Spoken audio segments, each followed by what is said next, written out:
Hello, Alice. Yes, please take a seat. Thank you. Thank you. Okay. Is this on? Can you hear me? Yes, try to speak close to the microphone. Okay, how about that? Better. Yeah, there That's we go. better. Thank you. Hi there. Thanks for having me. I'm Alice Klein, and I am Jewish. I have 3 grandchildren at the TDSB, and I am myself a grandchild of very fine people who were senselessly murdered in Nazi concentration camps. And as such, I have some suggestions to share on the human rights report. Firstly, data is important. It's crucial to support quality, fact-based decision-making. Facts on the ground are also very important for generating good policy that protect from harm.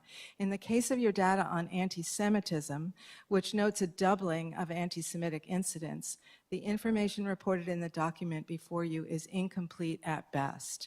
And unfortunately, it is also skewed to construct a narrative that is harmful to the safety of both Jewish and Palestinian students.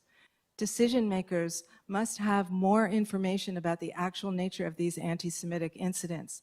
There are also glaring omissions in this summary. These times call for real clarity and a new mindset. As we all know, Israel is conducting a massacre in Gaza. The World Court, the UN, our own government have all called for Israel to stop its murderous onslaught.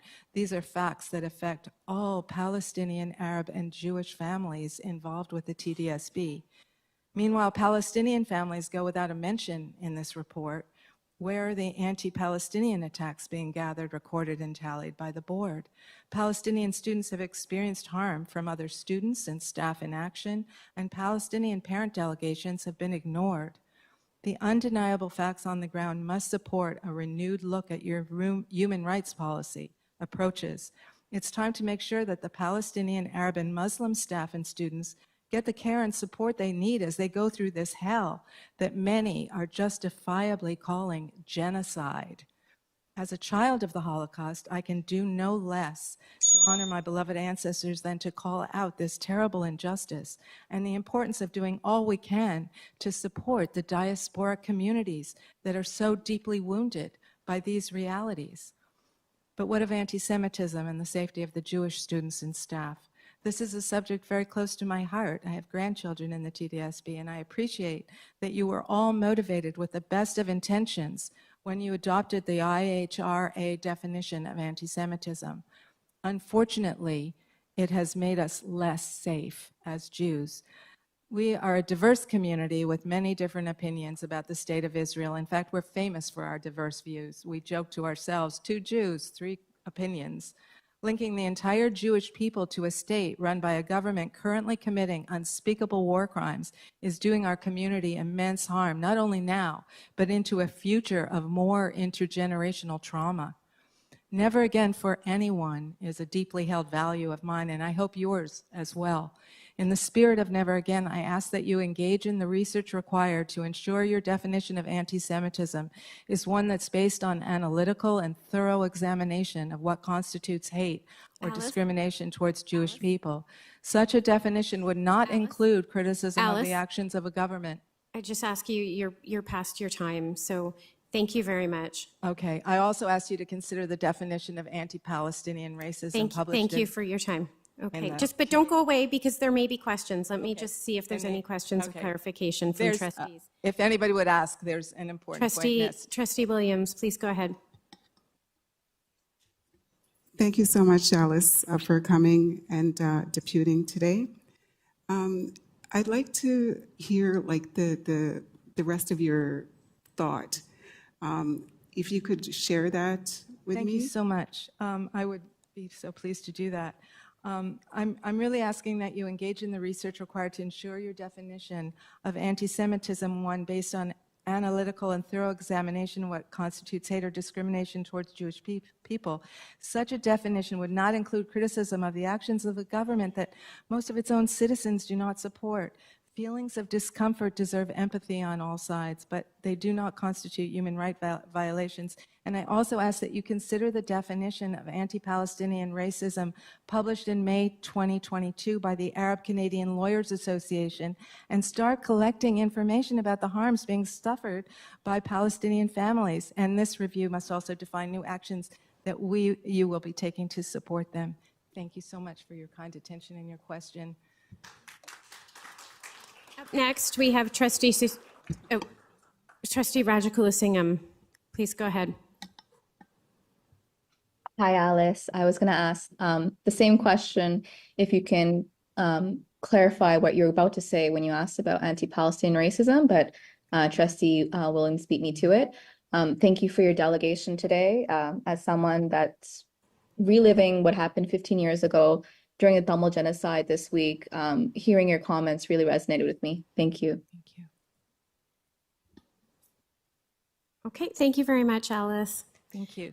Up next, we have Karine Silverwoman, who's a parent at Dovercourt Public School. Please go ahead. I am a Jewish person, a granddaughter of Holocaust survivors, a social worker, and a parent to 2 children in the TDSB. I am here because as a Jewish parent, I am committed to equity issues, care for all beings, and I am concerned about both anti-Semitism and in particular about anti-Palestinian racism. I am extremely concerned with anti-Semitism being conflated with a critique of Israel and the Israeli government, especially in this current context.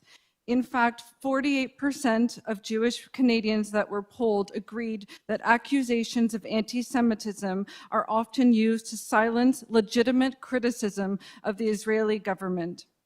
I believe that the 4 organizations that the TDSB is working with or has been adjacent to, Friends of Simon Wiesenthal, Liberation 75, UJA, and CJA, do not align with my values, and they conflate anti-Semitism with a critique of Israel.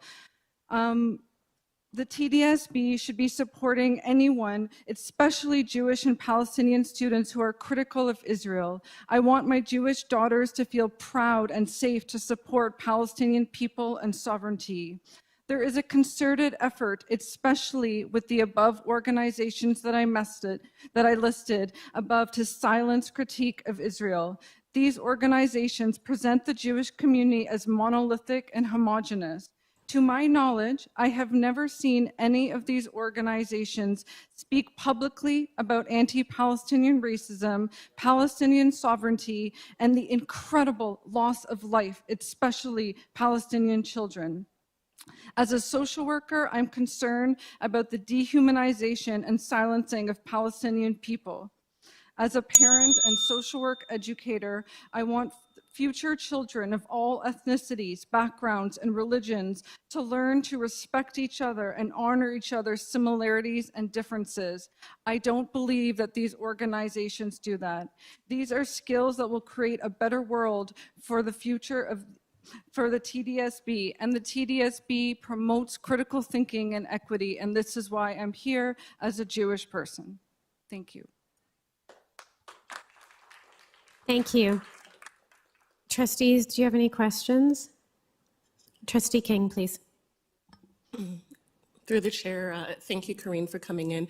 You mentioned a couple of times your profession in social work, and I just wanted to understand if there was part of that context that related here. Are you working with youth as part of your work, and are you seeing the impact of the kinds of challenges, discussions we're having today through that work? Or are you speaking as I'm not a social worker in the TDSB, but I am a social worker that understands that people live in context and are not just individuals.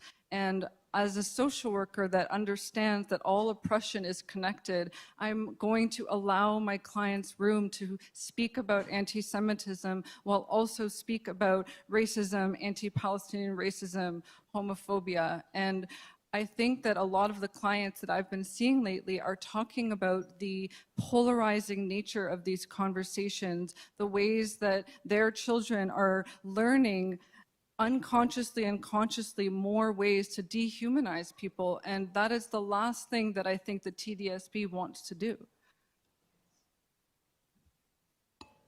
Thank you for clarifying. That was my question. Thank you, Trustee King. Okay, seeing no further questions, thank you for your delegation, Karine. Up next, we have Nadia Mohammad, who's a parent at Treadsway Woodsworth Public School. Welcome.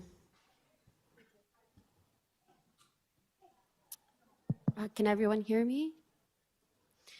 My name is Nadia Mohammad, and I'm a parent of 2 children within the TDSB.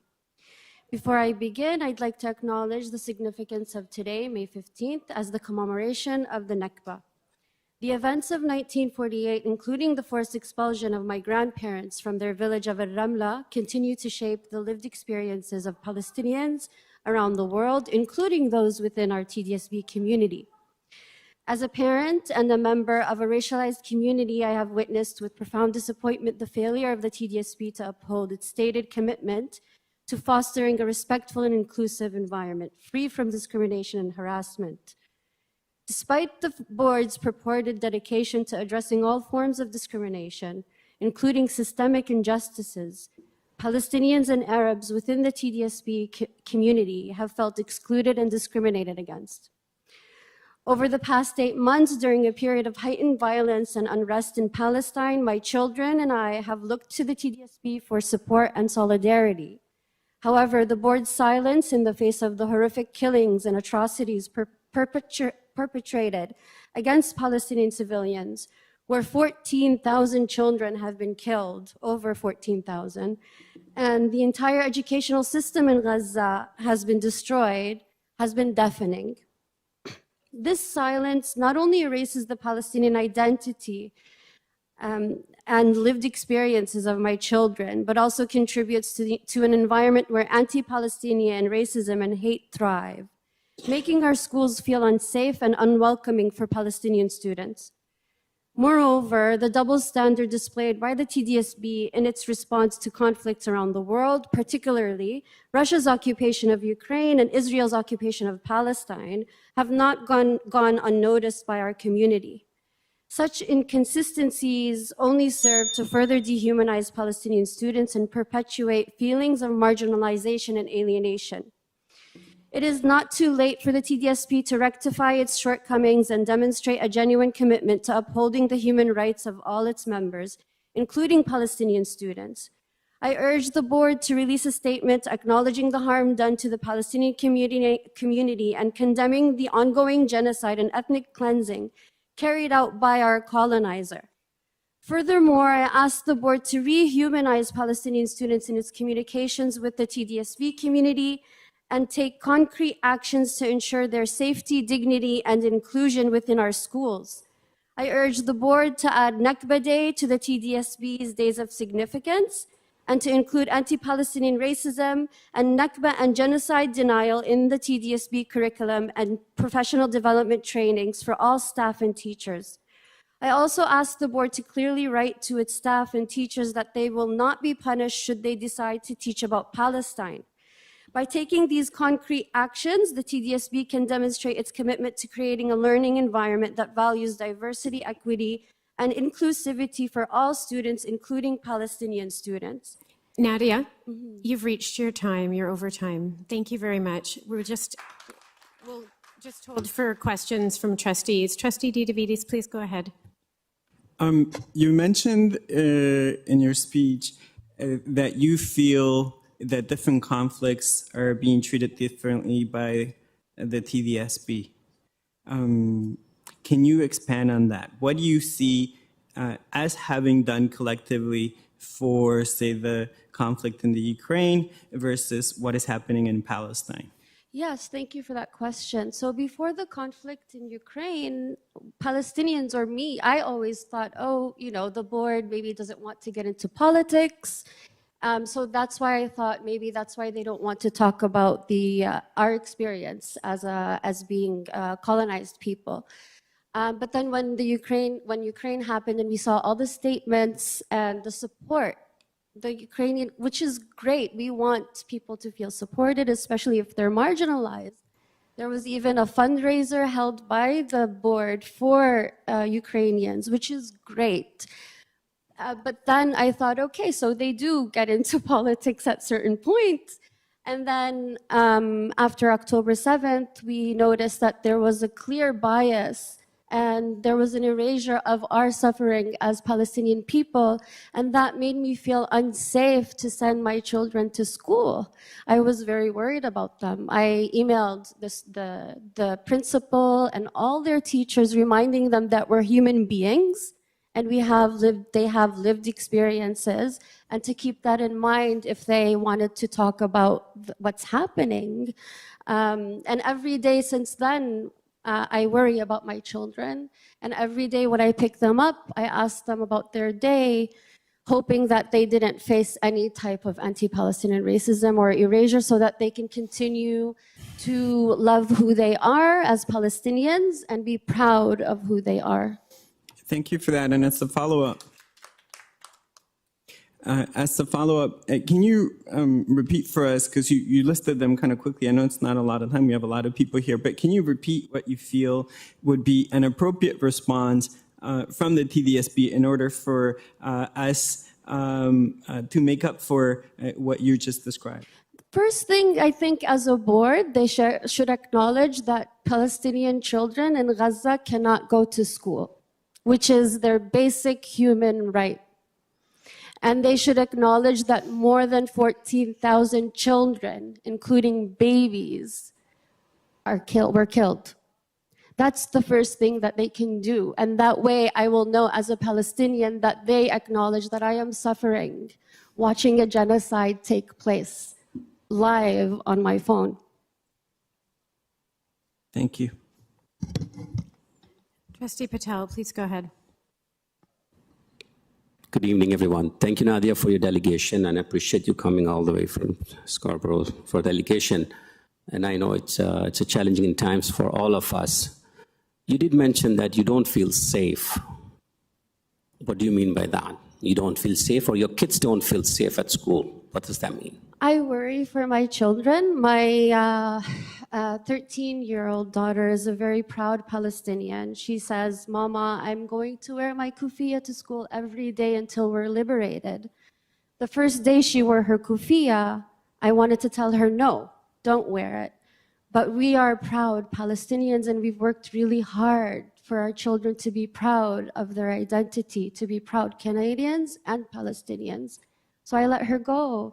But I was very nervous. A lot of children approached her and asked her questions that were very dehumanizing. And the silence the silence and self-censorship that happens in the classroom by the teachers, and I do not blame the teachers for this, I blame their leadership for this. The silence makes our children feel like it's a battle for them to say that they're Palestinian. Thank you for the clarification. Thank you for your delegation. Thank you, Madam Chair. Thank you. Vice Chair Shan, please go ahead. Thank you, Nadia, for coming and delegating. You quickly mentioned Nakba Remembrance Day as a day of significance. I know day of significance means different things to different people within the system. So I want to kind of clarify from you why you think it's important to have that day of remembrance. Well, first of all, I am affected firsthand by the Nakba. I cannot live in my country because of the Nakba, and my husband is not allowed by Israel to live in his country because of the Nakba. And so our children, we're forced to raise our children in a foreign country. We have accepted that, but at least we want to make sure that we are not ethnically cleansed, and that our children understand why we are not living in their country. And so we have to go back to the Nakba.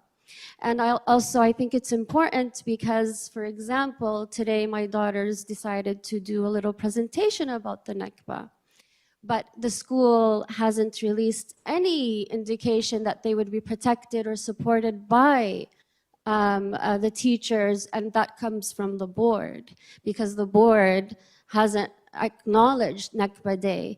And so I sent my two daughters, I asked them how it went. One of my daughters had a very good experience, and the teacher even told her, "I learned a lot from you today."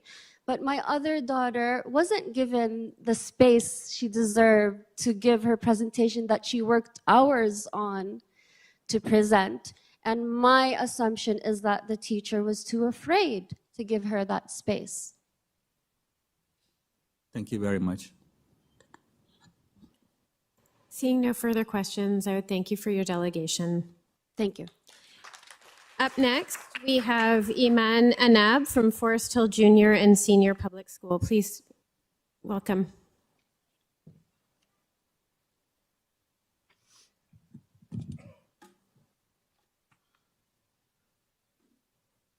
Good afternoon.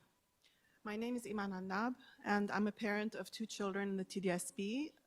Their grandmother is a survivor of the 1948 Nakba. Today, on Nakba Remembrance Day, it is fitting that the Human Rights Report is being presented. It is also fitting that I should share my son's experience with anti-Palestinian racism at school. In late March, 172 days into the ongoing genocide in Gaza, my 12-year-old child wore a Free Palestine hoodie to school. During physical activity, he felt too warm and he took it off. At some point during play, he was approached by a senior administrator and asked if he had come to school wearing something else. He explained that he was wearing a hoodie. The staff then asked, "What did the hoodie say?" Feeling intimidated, he replied, "It had Free Palestine on it." They told him that there were complaints from students in another class. And, "I know that you're a nice kid and you wouldn't want to intentionally irritate anyone." Confused and scared, he didn't know what to say except, "No, I wouldn't." When he told me what happened, I was outraged. Outraged because an adult gaslit him and made him feel like he had committed a crime. Considering that at that time, over 13,000 Palestinian children had been slaughtered, and to help you visualize the scale of the massacre, that would be equivalent to 180 yellow school buses full of children, that it was even in the realm of possibility that a hoodie bearing the message Free Palestine could cause harm is completely absurd. That it was even in the realm of possibility that a child's call for the end of the killing of children could be deemed harmful is just plain wicked. That it was not in the realm of possibility for an educator in our schools to acknowledge and reward a child for showing solidarity with children who are actually being harmed is an absolute disgrace and should be an urgent concern of the board. All of this could have been avoided, and my purpose here is not to assign blame to an individual educator, but to address a systemic gap. Educators need proper training to engage with Palestine-related topics sensitively, with empathy and understanding and respect. When an educator admits that they do not have guidelines on how to respond, this is unfair for our educators, and it is very harmful to our children. To this end, for over a year, we have been calling on the TDSB to demonstrate leadership in ending Palestinian exceptionalism, supporting the inclusion of Nakba Remembrance Day in the Days of Significance can be a gateway to learning about Palestine so that the tragic events unfolding today have a historic context and children and staff who show solidarity with Palestinians are not criminalized. 5 seconds. Finally, I want to leave you with this thought. 2 things can be true at the same time. We can teach about Canada's history while acknowledging its dark chapters, including residential schools. If we must talk about the establishment of Israel, we must acknowledge the Nakba. With truth comes reconciliation, and we demand that the board support educators to put truth and reconciliation into practice by adding the Nakba to the Days of Significance. Thank you. Thank you very much. You've reached your time. I'm just looking around the room. I'm not seeing any questions, but, Trustee DeVitis, please go ahead. You mentioned in your comments about a systemic gap. Can you maybe expand on that a little bit? What do you think is needed as part of the training that you think would help ameliorate some of the things you described? Sure. So there's material that has been developed a couple of years ago, and it was announced. It was a curriculum called Rooted. It's going to be discussed, I'm sure, at length in these rooms. This curriculum has not been operationalized. We feel like there's been a gap in knowledge. Teachers are unable to discuss or speak. In my particular case, which I'd like to return to, an adequate response from an educator should have been to the students who are complaining to ask, what exactly about that hoodie made you feel bad? And why do you think that child was actually wearing that hoodie? educators have a responsibility to ask questions and bring people together and not to be divisive and actually make someone who's trying to stand up for human rights feel bad. Thank you very much for your delegation, Iman. Next up, we have number 7, and that's Katie Gowan, a parent from Mount View Alternative Public School.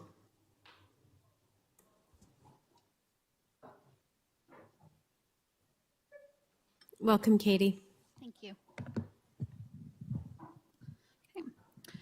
As a parent of Palestinian children aged 6 and 11 in the TDSB, I sit here before you on this significant day, Nakba Day, which I'll note is still not added as a day of significance within the TDSB, to address an urgent issue that affects Palestinian children. While the Human Rights Report clearly states that the TDSB is committed to upholding human rights in the provision of education and employment, in accordance with the Ontario Human Rights Code, we continue to witness our children being deprived of the right to education that acknowledges and respects their identity and history. My husband arrived to Canada in 1989 as a stateless Palestinian and immediately faced violence and erasure at the hands of educators, and ultimately started hiding his Palestinian identity as a result. While we have worked hard to ensure our children do not face the same erasure and have taught our children to be proud of their culture as Palestinian, the board's delays in addressing anti-Palestinian racism or providing the tools to support educators make us fear for our children's safety as Palestinians. Since 2022, the board has been discussing the need to address anti-Palestinian racism and protect children and educators who share Palestinian voices. However, more than 2 years later, as the world watches a genocide unfold, the need to address the silence, isolation, and erasure of our children's experience has only become more urgent. It's beyond disheartening that policies to protect our children from anti-Palestinian racism are still absent within the report. Instead, Palestinian voices are ignored and silenced, leaving our children feeling erased and marginalized. I'm here to address a crucial matter, the urgent release of a curriculum titled Rooted, which was commissioned by this board in a report to the Planning Priorities Committee to address the lived experience of Palestinian students and families. This curriculum, designed by educators, academics, and community members, was meant to embody our commitment to equity for all. It includes lesson plans from kindergarten to grade 12 and a framework to foster understanding and inclusion. We cannot ignore the urgency of this matter. By withholding the release of Rooted, we are failing all students and betraying the trust of our community. Where is this curriculum? And what are we waiting for to release it? Our families continue to experience contradiction of the Human Rights Office's own stated mandates. And this inaction and delay have continued to perpetuate anti-Palestinian racism and erasure. I call on the TDSB to immediately release Rooted, to implement training related to Palestinian history and anti-Palestinian racism, and to include Nakba Day to the days of significance. Thank you.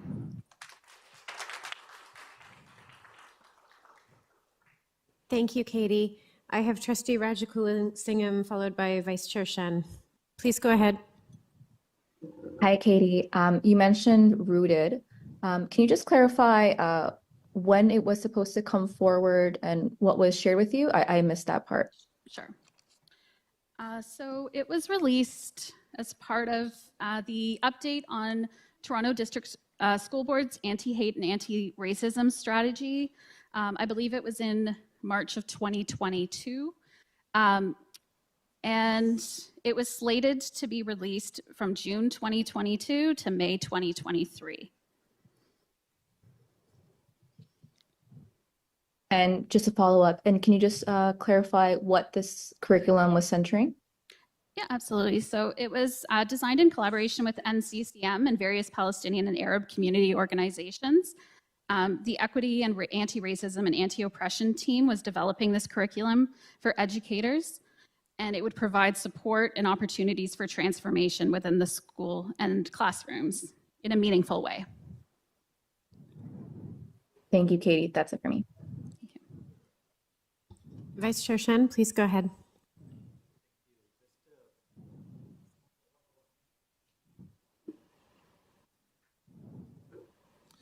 Thank you. Just a clarification. I know the curriculum you mentioned, you seem to probably know more than some of the trustees about that curriculum as well, because we have not heard about the curriculum during this term.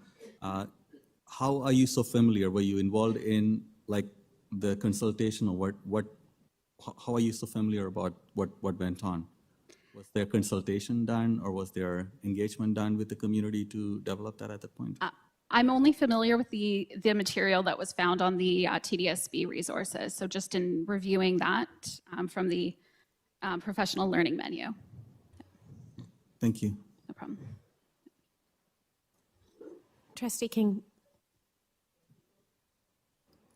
Thank you. Both trustees took the questions I had, so I just wanted to thank you for coming in. I know that you are within the ward that I represent, and appreciate hearing your voice. Okay. Thank you, Debbie. Okay, thank you very much, Katie. Up next, we have Kate Kaul, who's a parent at Western Technical Commercial School, and Alexander Muir Gladstone. Welcome. Thanks. This year, my grade 12 student, a talented writer, was encouraged by his teachers to write an article for his high school newspaper. My family encouraged him to participate since this would be only his second extracurricular activity. Our son is neurodivergent and he's quite shy.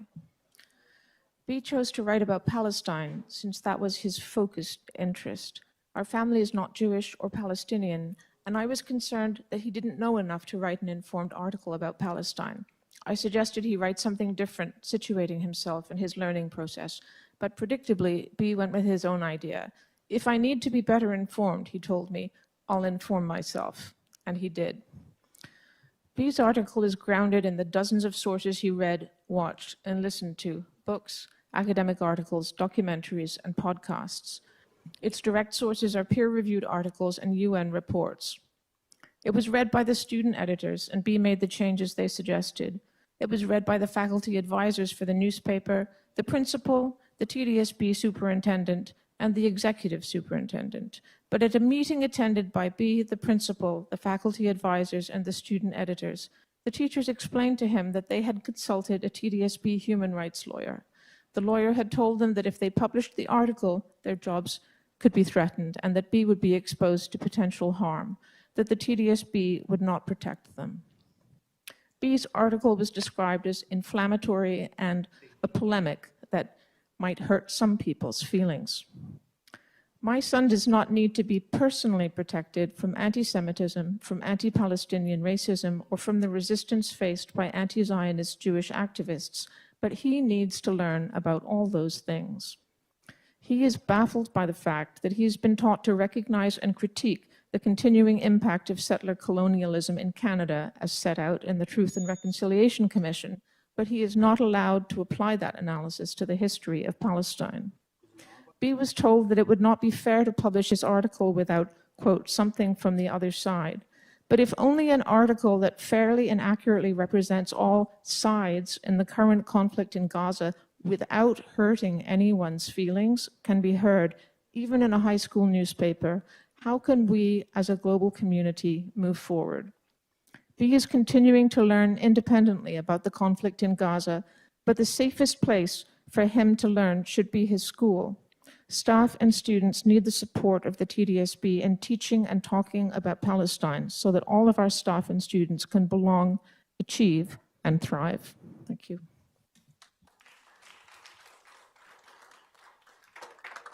Thank you, Kate.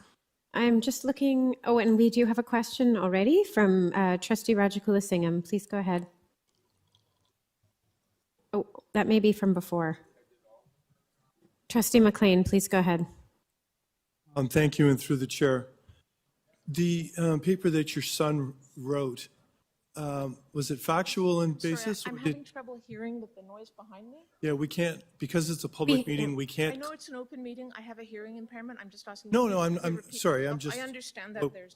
Yeah, we have to keep the door, to be open. at least one of them open. I'm not sure why they both need to be open. Yeah, I was, thank you. I was asking you about the paper that your son wrote and whether it was a factual summary of the information that he had learned in the number of resources that you had indicated, or were there conclusions drawn? So was there a subjective component to the article as well? I think that there's a subjective component to every piece of writing. I don't think it's possible to have a factual summary of, he read thousands and thousands of pages of different material, but everything that he wrote in his paper was historically verified by either the UN reports or peer-reviewed journals or books published by academic presses.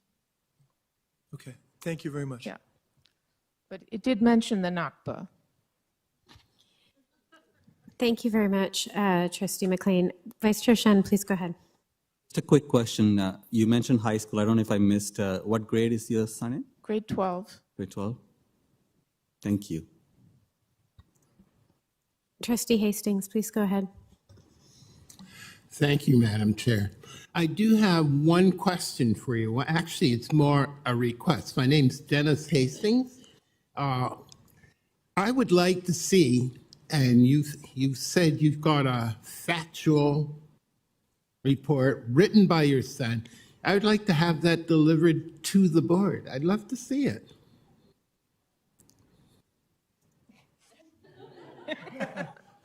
Uh-oh. I can submit that if you're interested, but I'll consult Very interested. with my family first. Okay. Thank you very much. Thank you. And Trustee King, you're next. Just one question quickly. You mentioned a number of consultations or a series of conversations with different staff members and levels of staff. I just wanted to get a sense of, was this a very long, extensive process in terms of time? I'm just kind of wondering what the decision and consideration looked like, if this was days, weeks, months. It went on over months, and one of the concerns that I had that looked like it might not fit in 3 minutes, but I had 13 seconds left to say it, was that we weren't consulted at any point, my partner and I, in terms of this sort of bigger discussion. And I feel like our child was put in a very kind of adult position in terms of having to defend their position. He's autistic and shy. He's not the kind of child who writes something to get attention or to cause drama at school. And I say this only as because our family is not Palestinian, we're not Jewish. He didn't just pick a controversial topic. He picked a topic that he had been reading about for months, and that he was very urgently concerned about as someone who's interested in world events and has been brought up in a context where we talk a lot about social justice. Thanks for your Sharing, I questions. think you've raised some good points for consideration. Thank you. Thank you very much, Kate, for coming today. Up next, we have number 9, which is Lauren Moses-Brettler, parent from the Grove Community School.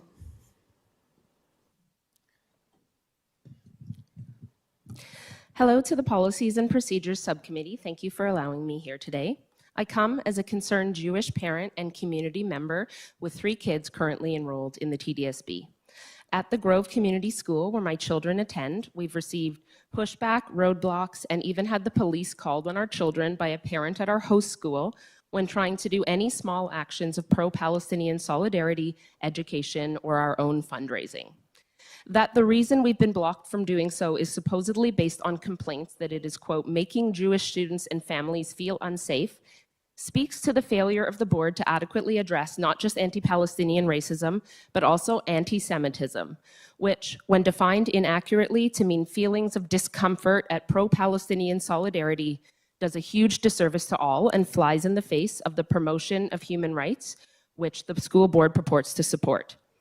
Today, I'm here to speak to you about TDSB policy PR 609, International Disaster Relief, which states that the board will, quote, provide a system-wide, formal, and streamlined process for undertaking fundraising efforts in schools and workplaces to support international disaster relief efforts if certain criteria are met. All 4 of the criteria have been demonstrably met in this instance. I am asking now then why this procedure has not been triggered with regards to the ongoing humanitarian disaster in Gaza and request that it be implemented as soon as possible.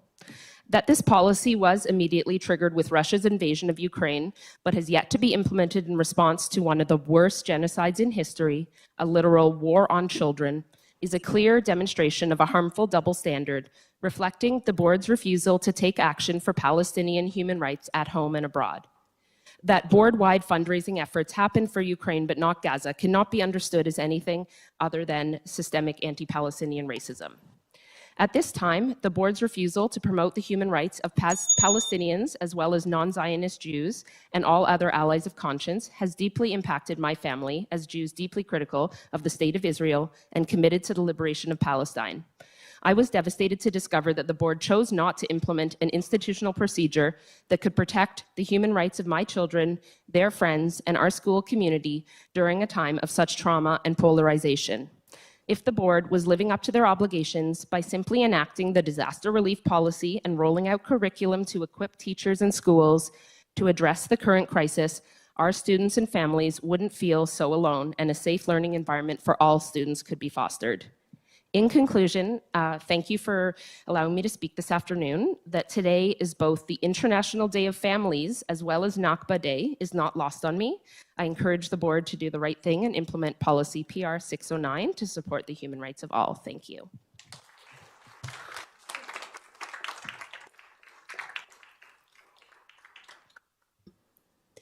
Thank you, Lauren. All right, that's it.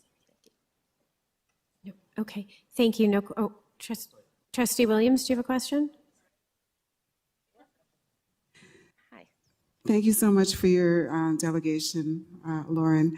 I just have like a question. You mentioned PR 609.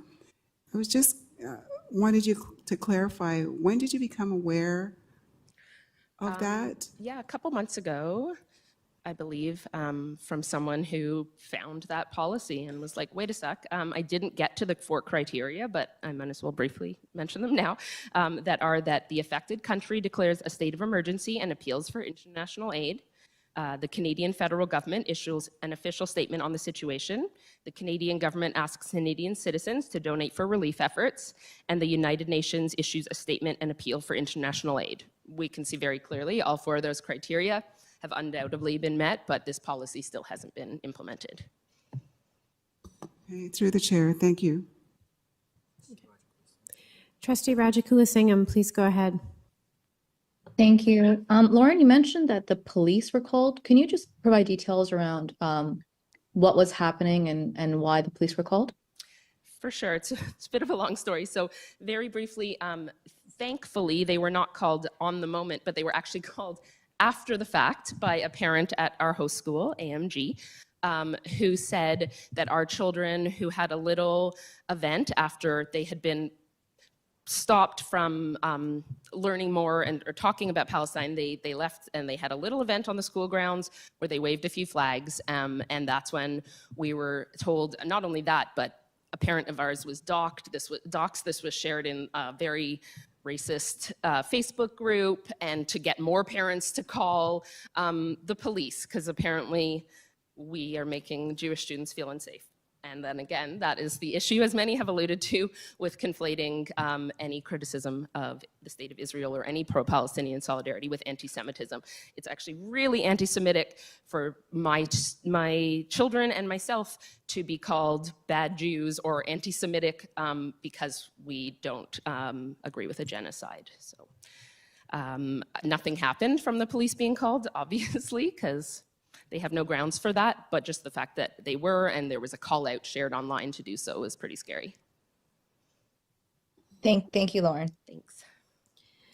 Okay, thank you very much. I see no further questions. Up next, we have Lev Jaegar TDSB parent. Welcome. Thank you for providing us this forum on Nakba Day to discuss human rights for everyone, including Palestinians. I've identified myself. I'm a parent of a student. My daughter's a TDSB student. I'm a Jew. She's a Jew. And I have a nephew who's a TDSB student who is a Muslim. First of all, I'm going to address a specific incident involving CJA and the TDSB, and then I'll also discuss the ramifications for my family in the TDSB. In November of most recent November, there was at Mark Garneau, there was a peaceful demonstration by the students supporting Palestinian human rights and calling for ceasefire. Following that, CJA published on X images of the students with false captions claiming they were making anti-Semitic statements. That was seen by 1.4 million views within the 24 hours until CJA took it down because it was false. I'm calling on the TDSB to investigation of CJA for doing that, and to siege. CJA is the Canada-Israel Jewish Affairs organization. TDSB needs to seize all consultations or cooperation with the Canada-Israel Jewish Affairs or its affiliated organizations, which include Friends of Simon Wiesenthal. This has not been done. There's not been an investigation carried out, although steps were initiated towards it. This needs to be examined. What stopped that investigation? How this affects my family is I want my child, who's a student, to learn that all students are included in the TDSB and supported in expressing their identity and their human rights, and they're caring for their own families and their own peoples. This needs to apply for Indigenous students who are Indigenous to this land that we acknowledge that we are on. It needs to apply to Jews, to Muslims, to Palestinians, to queers, and to trans students. Now, my child is being taught the opposite. She's being taught that it's okay to silence students and to deny them the right to express their own identity and their own caring for others' children. Thank you.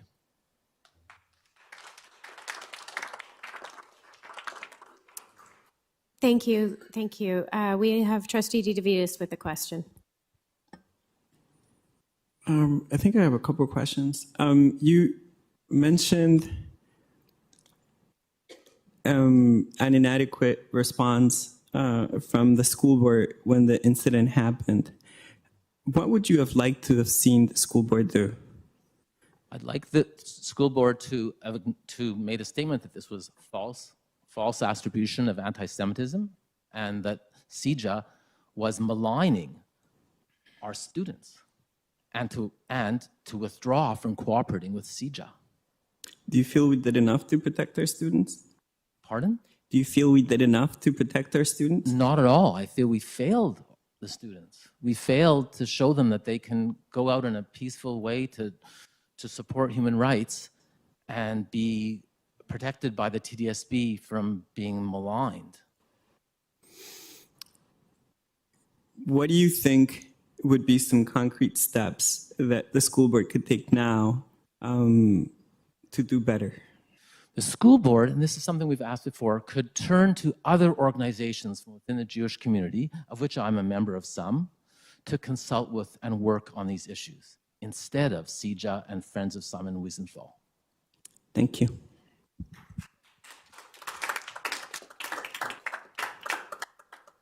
Thank you very much. I don't see any further questions. We're moving on to item number 7.1. This is the Human Rights Office Annual Report 2022-2023, and I'm going to turn it over to Director Russell-Rawlins to introduce this report. Thank you very much through the chair. I will keep my remarks brief given the time of evening. I do, however, want to thank System Lead Mahejabeen Ibrahim for the preparation of this report and to the entire Human Rights Office team.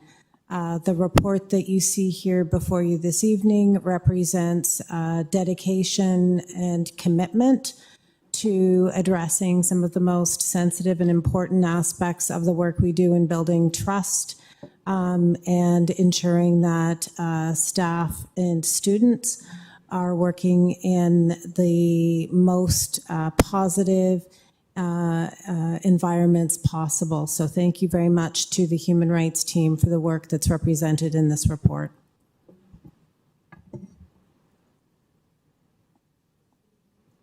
Good evening, trustees, board leadership, and community members. I bring to you the human rights report that talks about the implementation of the board's human. We're having a little bit of trouble hearing you. I'm not sure if you're just. Is that better? Louder? Louder. Louder? Okay. Yeah. Thank you. And closer to the mic, maybe. Closer Thank to you. the mic. I can do that. Is that better? Thank you, everybody. Good evening, trustees, board leadership, and community members.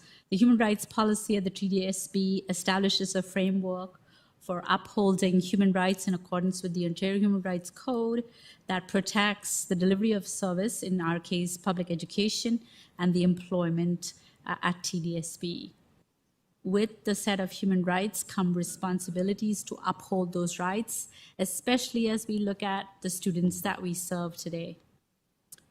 The policy also provides a framework to foster a culture of human rights that includes providing advice and consultation for early intervention and addressing human rights matters in a proactive manner. This report details the human rights complaints that we received, as well as human rights code-based workplace harassment complaints. In the second half of the report, you will see the data from the Racism, Bias, and Hate portal data that is entered in through our schools. This work is for the period of September 1, 2022 to August 31st, 2023. The Human Rights Equity Office staff are dedicated to fulfilling the mandate as laid out in the Human Rights Policy. I also want to acknowledge the efforts of many other departments and leadership at the school level who at the front lines are supporting the needs of students, staff, and communities. Included among those are the Safe and Caring and Safe School team, the Urban Indigenous Education Center, the Equity Department, our mental health and social workers, to name a few. Supporting the efforts of the board to advance human rights also is the board-wide Combating Hate and Racism strategy, as well as the brand new multi-year strategic plan approved by the trustees for 2024 to 2028. You have before you the results of the work that we did between September 1, 2022 to August 31st, 2023. I ask the committee to accept this report and the endeavor of the Human Rights Office, and happy to take questions if you have any. Thank you. Okay, Trustee Rajakulasingam, you're first on the list. Please go ahead. Thank you through the chair. I want to thank staff for bringing forward this report. It's, of course, extremely important. I just had a few comments and also questions that I had to ask for staff. So I wanted to thank, first of all, delegates for coming in and sharing their experiences. This week for the Tamil community is a very sad time for us as we commemorate the Tamil genocide that peaked 15 years ago, and more than 150,000 Tamil civilians were murdered in the span of a few weeks. And I remember in 2005, when I was a TDSB student, that's when the government announced the LTT as a terrorist organization. So from that moment on, my community was under surveillance, and many parents felt like the children shouldn't speak about their identity in fear of what would happen. An example I can give is I was at a dance program. We were dancing on stage, and the RCMP came on and started to record us.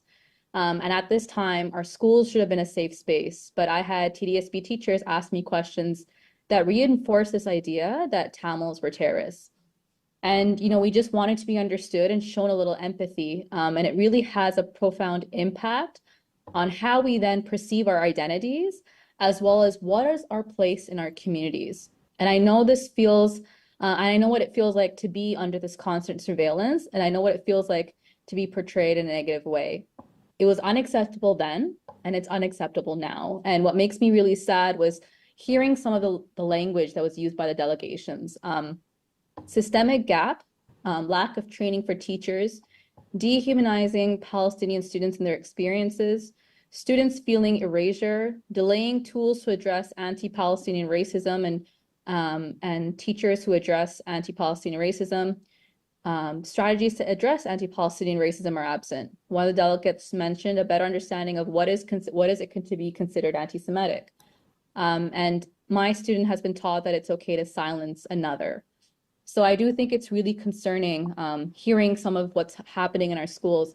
The first question I want to ask is, we heard that the rooted curriculum, what happened to it? Why was this curriculum not shared?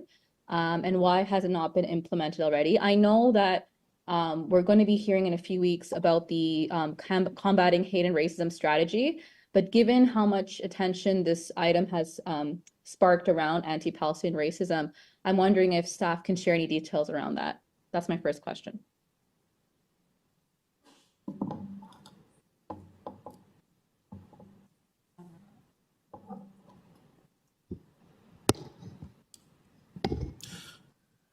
Test, and through the chair. Thank you for the question with respect to Rooted. I'm going to start off, and then I'll ask System Superintendent Murray to also respond to that particular document. Part of what has taken place is that the document was worked on in collaboration with TDSB staff and a third party who was working in order to bring that document to fruition. What's actually taken place is based on some copyright challenges and also identification challenges around resources. We have not been able to bring that to light in the same level of speed that we would like to. I'll ask System Superintendent Murray, who's online, in order to speak briefly to that. Ms. Murray?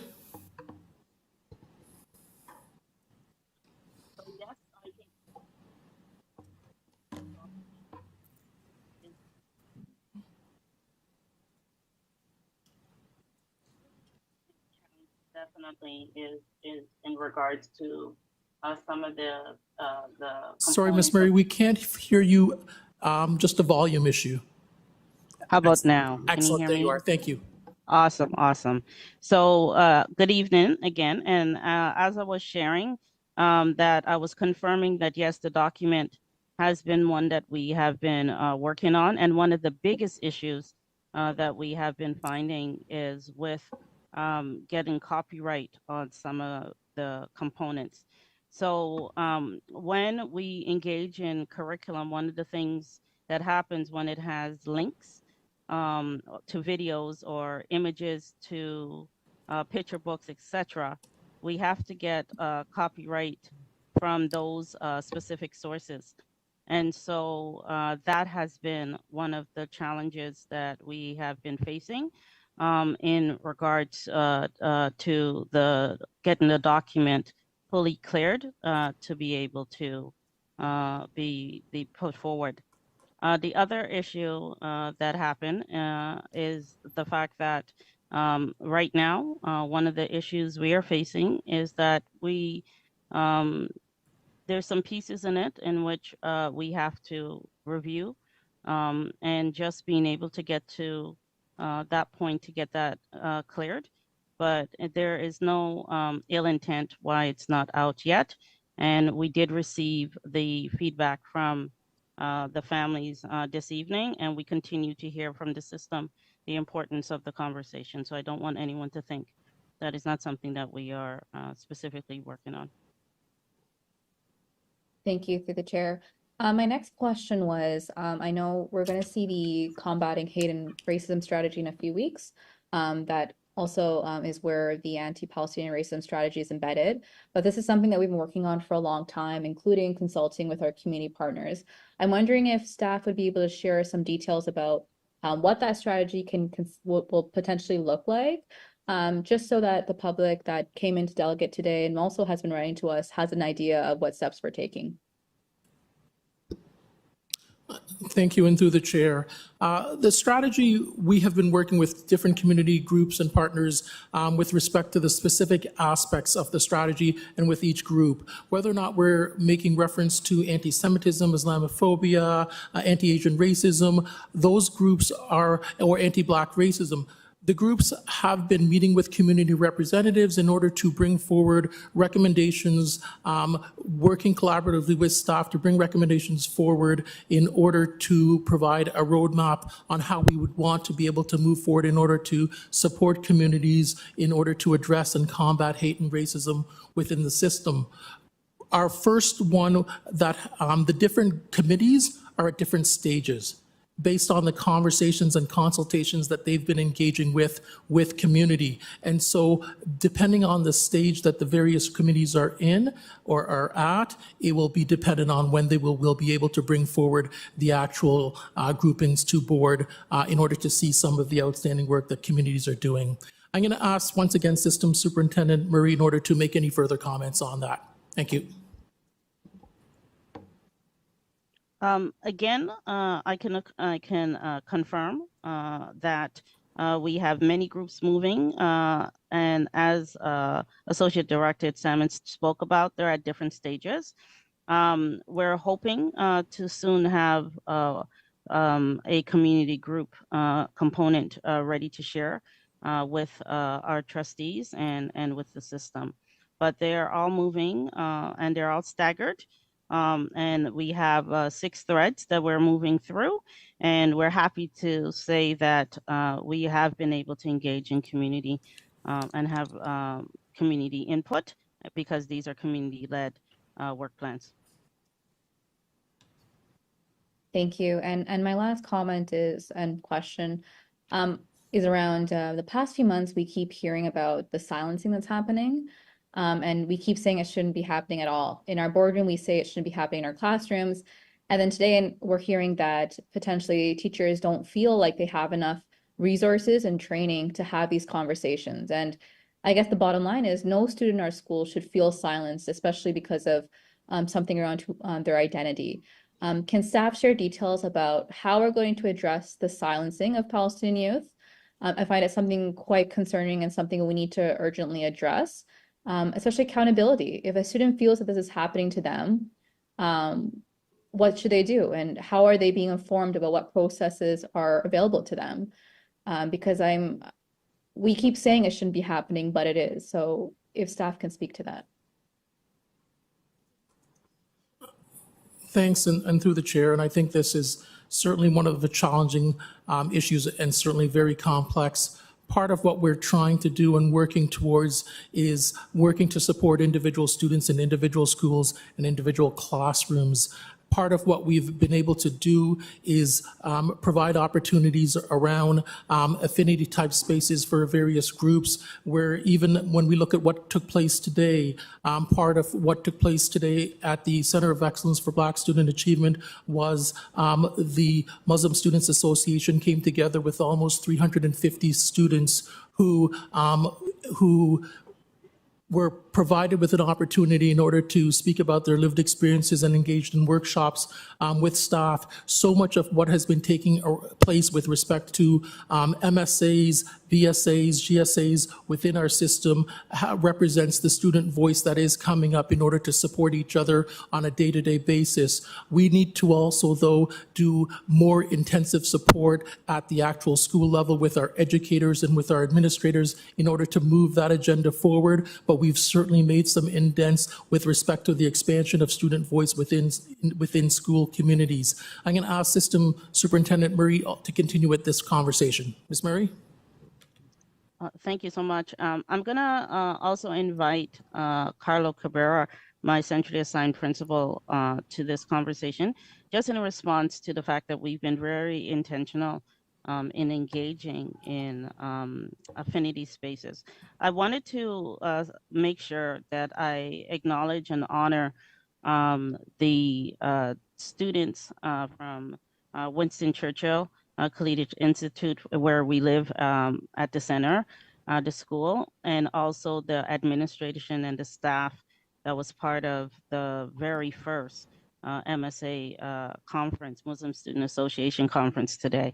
I gotta say, it was beautiful, and you know, students, when given opportunity, I just want to affirm, really does share with us the pieces in which they need and how they feel that the things they need to belong. I'm not sure if Carlo's still with us, but one of the things I wanted to position for us was that, oh, there you are, Carlo. I was just going to share it, but definitely, if you wouldn't mind, you want to share about the affinity spaces, specifically the one that we had for Palestinian students, because I know we've had more than one. Good evening, trustees, and through you, Chair. Happy to report that part of the work that was stemming out of the November release of the wellness videos through professional support services was the learning that we gleaned from the different mental health workers who presented the video about the need to gather within Affinity. And throughout the months of November, December, January, February, we've had an opportunity, and this coming Friday, we're having the opportunity to meet with students in smaller groups, focusing on wellness, focusing on well-being, and also giving the students an opportunity with some of the equity coaches to sit and listen and engage in conversations about what they're experiencing in schools, and also begin to think about and problem solve how might steps be taken to help and support and advice given through those affinity spaces. Thank you. So the only thing I would add is that one of the things we've been really diligent with this year. It's hard to hear. I just want to alert you. Okay, you know what? It's my headphones. But I'll take it off in a second. I hope you can hear me when I say this. Much better, much better. One of the things that we wanted to really showcase is the importance of those affinity spaces this year. Students have talked about how much they appreciate those experiences. And this Friday, as Carlo mentioned, we'll be honoring this week and with our Tamil students at Forest Valley. So even our outdoor education department and team has been instrumental in supporting us. Thank you. And through the chair, my last question was, it's so great to hear about affinity spaces there for students to gather and have these conversations. What happens if there's not a site available in their school? Is there like a hub option, or is this like an option for kids across the system? If we can just have more details, because I'm sure public are listening too, and it can help them. Can you hear me? Yes, we can. Okay, took off those headphones, so I hope this worked. These ones that we have different kinds. There are school-based affinity spaces, so are happening directly within schools. And then, so those associations are invited to these larger system ones, which allow students to get together from different parts of the city, off our corners of our cities, to these events. So, for example, this Friday, we will be meeting with a range of students from Tamil student associations across the district. Sometimes we don't have, the space isn't big enough to hold as many students from the association, so we invite smaller ones for those, but then that's when we have multiples, so that there's opportunities beyond that one event. And those things have also led to additional student-led conversations across the district. Thank you, through the chair. And just last comment, I think that's really helpful. I'm just thinking about some students that have approached me to talk about them feeling a lack of voice in their school, but I think they would really benefit from this type of space. And just to add to your workload, if we can possibly see if there are a couple of students that aren't part of formally a part of an MSA, how they can be part of this kind of space, and if there is that path for them. Thank you. And through you, Chair, just to give a final response, I just want to let you know that is something that is on our radar, and we're trying to figure out what would be the best opportunities for those schools which don't have enough students for technical association, but students wanting to be part of a larger conversation. So please know we have that as the next steps for us. And through the chair, if I can, I think part of what we also want to be able to do is not just focus on the students, but also focus on the educators in the buildings. Because one of the things that we heard was the real need for educators to be supportive of the identities of the students within those particular spaces, and by also providing opportunities for mentorship and growth and leadership development and understanding, it also helps to provide support to individual students in individual schools in order so that we can have the opportunity to grow these types of opportunities for all learners across the district. Thank you. And I believe the director wishes to comment as well.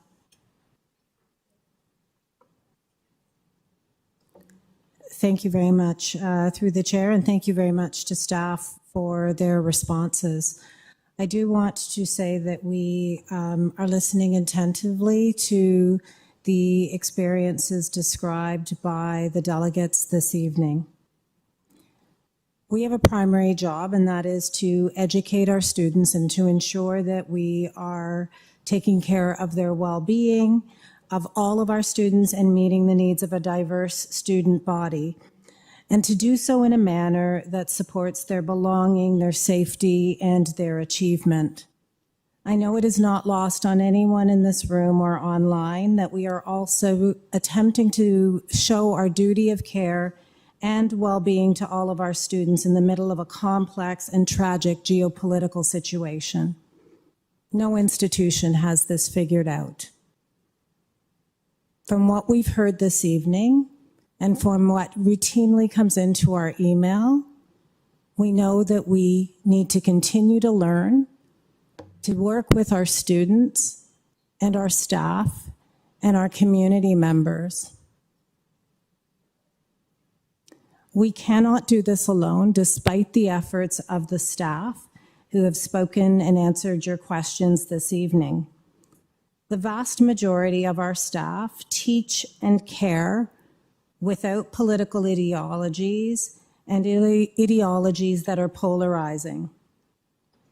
They try to do so in a way that upholds the humanity of all of our students. We also know that when many of our staff try to recognize Palestinian identities, Jewish identities, Israeli identities, Muslim identities, 2S LGBTQ plus identities, Black identities, they are often called out. They are attempted to be canceled. And we as an institution, we as staff, have not figured out a way to have a dignified conversation where we learn from each other. And the people who are examples and models are afraid of doing that publicly. Tonight's our opportunity through this report, but through the work that will come forward in the future, through our combating hate and racism strategy, but through all of our strategies, our math strategy, our literacy strategy, our future success strategy, to think about how we might come together as a community to ensure that we are protecting against the polarity that is often spread, and it creates a chasm where hate rises. And in order to do that, we must be prepared to come together with our different identities and lived experiences to learn from each other and to find a way forward that protects and educates our children and ensures that our education system is able to support the achievement and well-being of all of our students.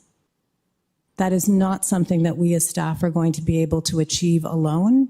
It is the work that I also invite this board to join us in creating those community spaces where families, community members, students, and staff who hold different identities can determine how it is we can protect and support every one of our students so that we do not continue to hear the stories that we have heard this evening and that we routinely hear from community members in meetings and through emails and other forms. So I invite us all to think about how we do this work together. Thank you, Director. Trustee Rajakulasingam, you have 11 seconds left. Do you have anything further? No, I think the director and staff covered everything that I had to. Thank you. Okay, thanks. Up next on the speakers list, we have Trustee Laskin, followed by King, followed by Vice Chair Shan, followed by Trustee Hassan. Thank you very much, Madam Chair, and thank you very much for the report and for the answers provided by staff. I found it really interesting to hear about the student communities that are being brought together and supported by staff. I didn't necessarily hear about all the communities that are represented by students. So I'm wondering if I might have missed some, or if we could have a report on those days and what groups of students have been brought together, supported by staff so far, and what are the plans potentially for other groups of students to be brought together. It was great to hear that on Friday during Tamil Genocide Education Week that Tamil students would be brought together, and it was great to hear about Muslim student associations that were brought together today, but I would very much like to hear about plans to bring other student groups together. So there doesn't need to be an answer now, but I found that really interesting and would love to see a full report. This is no surprise because I mentioned this when the Combating Hate report was provided to us, and those statistics were from October 2023 to December 2023. This report doesn't include those because it goes from the school year 2022 to 2023, and yet many of the hate statistics from the RBH portal are very concerning, especially when they're correlated with the demographic data that's also in the report. So you have percentages of incidents with percentages of the actual students that are affected. And there's quite a disconnect because we have, you know, students that are represented at 1% and 2% and students that are represented at 35% and 39%. And I'm wondering, and I would really love to see in the next report on the combating hate and racism that will come before us in the next number of months, because whenever that will be, I'd really like to see the correlation of the statistics on hate with the demographics, because I think as worrisome as the statistics of themselves are in the number of incidents in the RBH that are being supported, I think if it's correlated to the actual demographics, I think it shows an even more startling picture. And I really think that's what we need to understand. The other piece, when we moved the motion in, 2019 already, about the RBH and collecting the data, is we made a concerted effort that it's not just important to collect the statistics. What's important is to educate against the hate that are behind those statistics. And again, I'm asking, because this is the human rights report and not the combating hate strategy. In the next report, I'm really hoping that there will be more descriptions of how those incidents of hate are addressed on a systemic basis and what supports and resources are being provided by staff in the Human Rights and/or Equity Department. Because I'm not 100% sure if those incidents are being addressed in a timely fashion to actually do the full breadth and depth of what the intent of the board motion was, which was the whole reason to have the statistics was so we ensure we educate, create resources and professional development to make sure that students that are experiencing racism in all its forms feel protected and feel that the system is actually caring about doing something about it, and in each and every one of our schools. So that's my plea for the next report. I know it's extra work, and I sincerely appreciate that, but I don't think the statistics in of themselves tell the whole story. Thank you, Madam Chair. Please go ahead to staff. Through the chair. Thank you, Trustee Laskin, for your very thoughtful questions. I did want to follow up on the last one because I do have some information I can share. You had mentioned the importance of data, understanding those trends, and then what the educational efforts, and just clarifying what and then I can follow up. What are the educational efforts and supports around those specific incidents that will better support our students? So I just want to talk about these individual incidents that go into the portal, and there is follow-up on each and every case. They are investigated and followed through, reports created. There is superintendent oversight, which is triggered by an entry in there as well.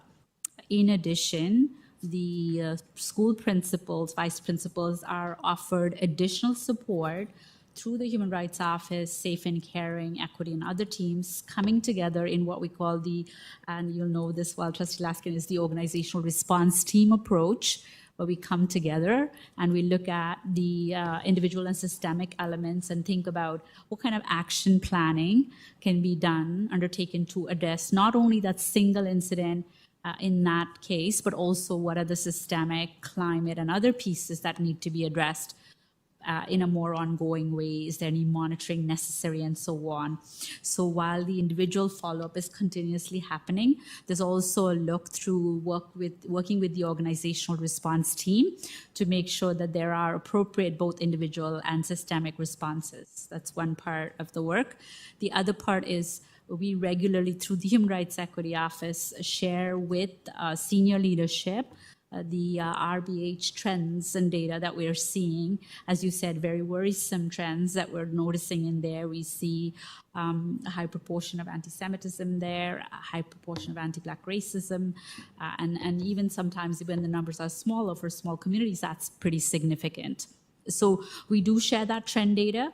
We remind folks of their duty obligations. Under the Human Rights Code, duty holders, as in those who have supervisory responsibilities, have additional responsibilities for follow-up and care of additional incidents, and also to look at the systemic issues. And I'm sure my colleague, Assistant Superintendent Karen Murray, will help provide additional information that you're looking for as well. But I'm hoping that gives you context about the incidents on the portal. Thank you, through the chair.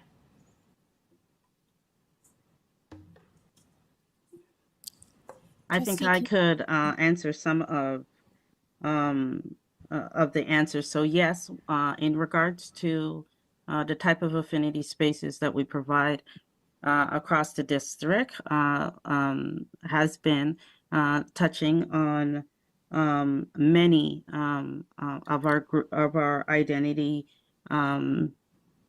groups identified within the Human Rights Report, or also, as we think about the report we brought to board in March 2023, when we were talking about TDSB's framework to tackle anti-hate and anti-racism, As we talked about the 2-year work plans we wanted to engage in regards to community, we also identified specific areas and focus in terms of where we wanted to ensure those plans were included for affirming identity. And so this year, and it will be shared when we bring forward in more detail the Combating Hate and Racism report. But this year, just to answer the question, we've had affinity spaces with our 2S LGBTQIA plus community students. We had affinity spaces with our Jewish identified students. As shared, we've had affinity spaces with Muslim, and of course, we have had identity spaces for affinity spaces this year with our Black Students Associations. We talked about we're having an upcoming one this Friday with our Tamil students, and we've also been able to have spaces for our Palestinian students this year. So I hope that answers that part of the question.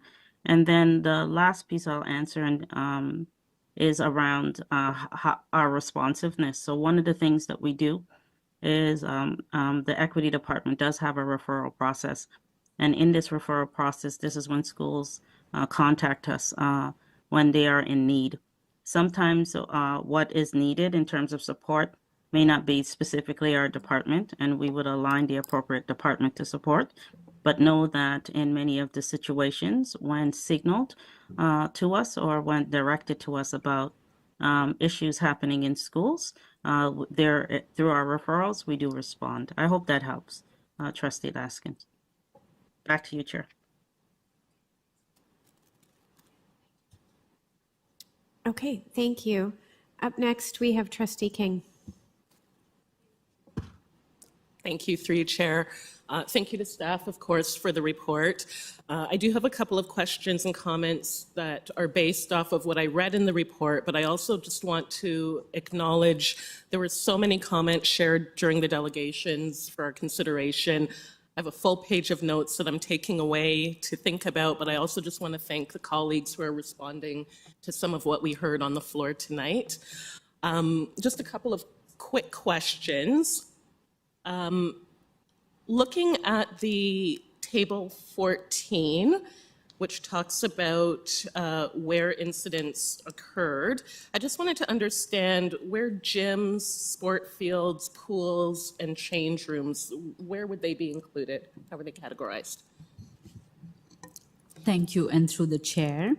The categories for location that exist in the portal include classroom, schoolyard, hallway, cafeteria, stairs, off-school property, and some other venues. So the areas you've identified are not specifically identified in the portal, and though they can tend to be categorized in what we call the other category. So the portal has some set categories that people can pick from.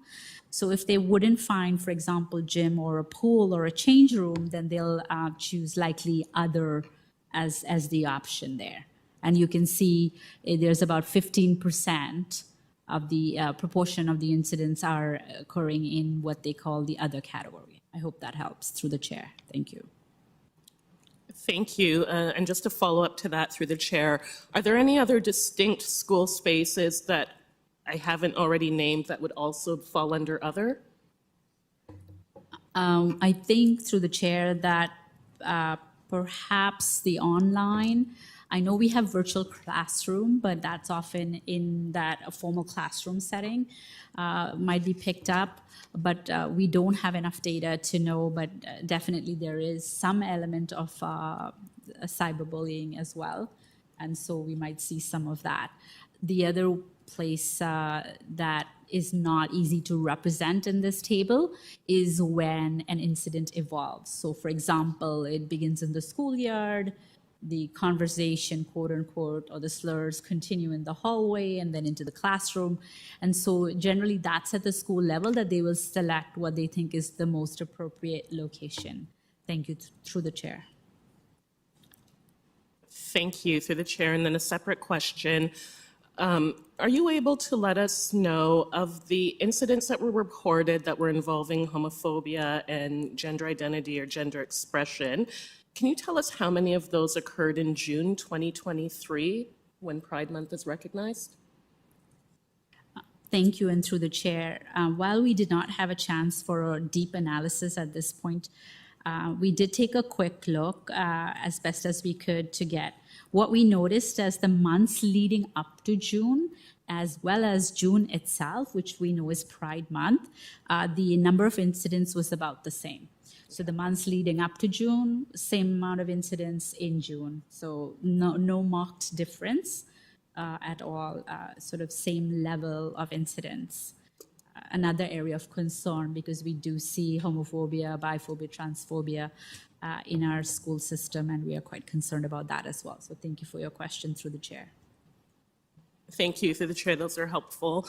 I just wanted to comment as well, you know, some of my thinking as I was reading through the report was I was looking at the figures and just very, very aware that every one of these figures represents a person that was harmed. And in most cases, it was a student whose rights were violated while they were in the attempt of pursuing their education. If we look at any of those groupings, so if we look at you know, homophobia as an example, accounting for 13%, and then gender expression, another 5% of incidents reported, when you add those up, that's 364 incidents. So that's almost 2 reported incidents on all of each of our instructional days on just that ground. So again, I'm thinking about the actual impacts and what's happening in a learning setting. So if this is a child, for instance, that is called a homophobic slur at recess, I'm thinking about the hurt they're feeling, the anxiety that it might be having as they're sitting and thinking about what's going to happen at the lunch period and how distracted they might be from the lesson or the evaluation that they're in at the moment. Or I thought about somebody that might experience an incident of gender-based violence in the bathroom or off property, and now they're scared to come to school. So now they've got days of missed learning and absences accumulating. And I thought about the possibility of an anti-Black meme being shared on an electronic device among classmates, and how that might further harm a child that was already fragile and on the edge of mental health crisis. In the delegations, I noted that we heard community use the word humanizing and talked about lived experience. And I also know that we still face resistance to the anti-racism and the anti-oppression work that relates to this policy. So I feel that all of this reporting is important and it's good, but I feel like somewhere along the line there's a next step that correlates what we're talking about here and really understanding the impacts of racism and hate and bias on achievement and well-being specifically. For anyone that is, you know, in CACs, on discipline committee hearings, when we're talking to our constituents, we hear the stories that become the numbers that we see in these reports. So my suggestions for staff as we keep moving forward, I think you've heard this one before, but I think seeing raw numbers as well as the percentages is important. And I know that you've done that in some areas of the report. I think that's important consistently to see. But I also think it's important to start considering how we connect what we see here with what happens when rights are not upheld, but also the positive impacts on achievement and on well-being when they are upheld. I think that we need to see both the stories of lived experience, but also how this work translates into measurable metrics where we can see that it really is an improvement and a support for our students. So with that, I think my final question is, I just want to have an understanding of when we see the next anti-racism and anti-hate strategy report. I thought that we were anticipating it for June, and I'm not sure if that's the case anymore, but I feel like that's probably the next logical place where we see some of this work. So through the chair, yes, it will be for June. Thank you. Please go ahead to staff. Thank you very much, Trustee King, for your thoughtful analysis and sharing your worry and concern, which we share as well. We share your concern about the impact of each and every incident on our staff, on our students and communities, and what happens next. So thank you for sharing that. We always have front and center in our minds our students and how this is affecting. In all of this report, which tends to tell you and show you all where the problems are, there is one glimmer of good news that I wanted to share at this point. And that glimmer of good news is every time, almost every time, we've gone in for an organizational response team, or a principal has reached out for help, or a teacher has reached out, someone's reached out for help to the HRO. The good news that I wanted to share was we've seen they've already done some work before they've reached out. So the response is fast. Getting the student to a social worker, counselor, reaching out to parents, reaching out, that has become, that turnaround time on that has, while we haven't tracked the exact hour to minutes, but I can tell you we're seeing very fast response, and they're coming prepared with some strategies that they've already begun implementing and saying, what else can we do? And staff have commented about that consistently, saying it's so wonderful to see how quickly they've identified the issue, they've started to address it, and they're coming to say, what else can we do? And that's exactly where we want to be. That's harnessing that moment and that energy to really truly support our students, not also just in the moment as well, but more proactively for the future as well. So I just wanted to share that good news because staff have been commenting consistently that we're seeing a very fast and quick responses already underway. Thank you. Through the chair. Thank you very much. And up next, we have Vice Chair Shan, and I'm just going to read the list just so people know where we are. We have Vice Chair Shan, Trustee Hassan, Trustee Patel, Trustee McLean, and then we're back to the top of the list. Thank you. Through you, Madam Chair, I wanted to actually thank all the staff who are working with the Human Rights Office and also all the equity-based work. I know it's one of those positions where you hear from both sides. For some you're doing too much, for some you're not doing enough, and I know it's difficult, and so I want to thank all of you for the work you do. And my comments are going to be from the other side because we always have to have the balance of people who say we need to do better and people who would push back and say this needs to stop. I also want to thank all the delegates who came in and opened up and shared their personal stories, shared their experiences. It takes a lot to do that, and so thank you for doing that. I know this is a bit of a three-part kind of a report, and with the delegations, I know we are also talking about the anti-hate related conversation. We have the human resources side of things with the staff, but also then the portal that talks about school community. So I want to start off with some things related to the delegation first. I hear the concerns around copyright, around the rooted curriculum, and I hear the need to be extra careful with things that are very sensitive.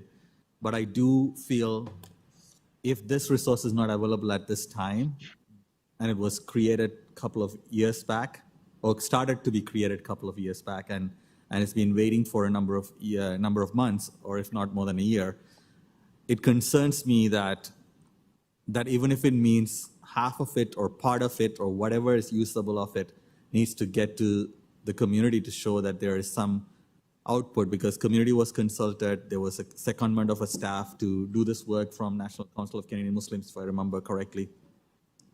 So I would like to, it's not a question, but I would like to communicate my sense of urgency on this matter, that we need this resource and we need to have this sooner. So if it means, changing or having a phase 1 release as phase 2 release, whatever it may be, to get the resource out. I'm also very concerned about, there are a number of other things that came through, and maybe not necessarily for this topic, maybe it's something that we should talk at the June meeting when the other report comes in.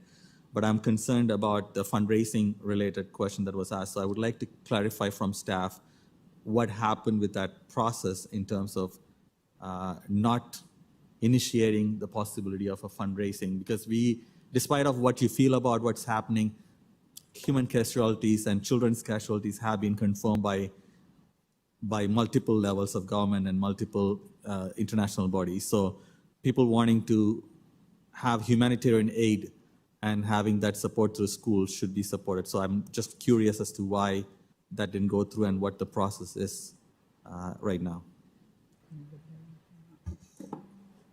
Thank you very, excuse me, thank you very much. Through the chair, I would invite Executive Officer Ryan Bird to begin our response, please. Sorry, through the chair, with regard to fundraising and the disaster relief policy is what you're speaking to. So when that happened back in the fall of 2023, quite frankly, it was we were not aware of the donation matching campaign put on by the federal government. It was announced at the end of October and lasted, it was retroactive to a little bit earlier in October and lasted, if memory recalls, until about November 12th, 2023. When it came to our attention that there was indeed that donation matching, which is typically one of the 4 criteria within the procedure, it was after that donation matching period of time. And so we did not launch a retroactive campaign because the whole idea behind the disaster relief procedure, the TDSB, is to go along with the federal government matching to obviously get more bang for our buck, for lack of a better term. And so when we realized that, unfortunately, it had already passed that donation matching time. So that is what happened at the time in the fall. We have since looked at that and are trying to come up with a procedure that would look at a regular monitoring of that kind of news so that something like that wouldn't happen again. So through you, Madam Chair, is federal matching program a requirement for this to happen, or is it a good to have? No, through the chair, if I may, and I can just pull up the exact wording for you, if I may. It is a requirement. It is the actual requirement is not worded federal donation or federal matching. Bear with me if you wouldn't mind. I can pull up the exact wording.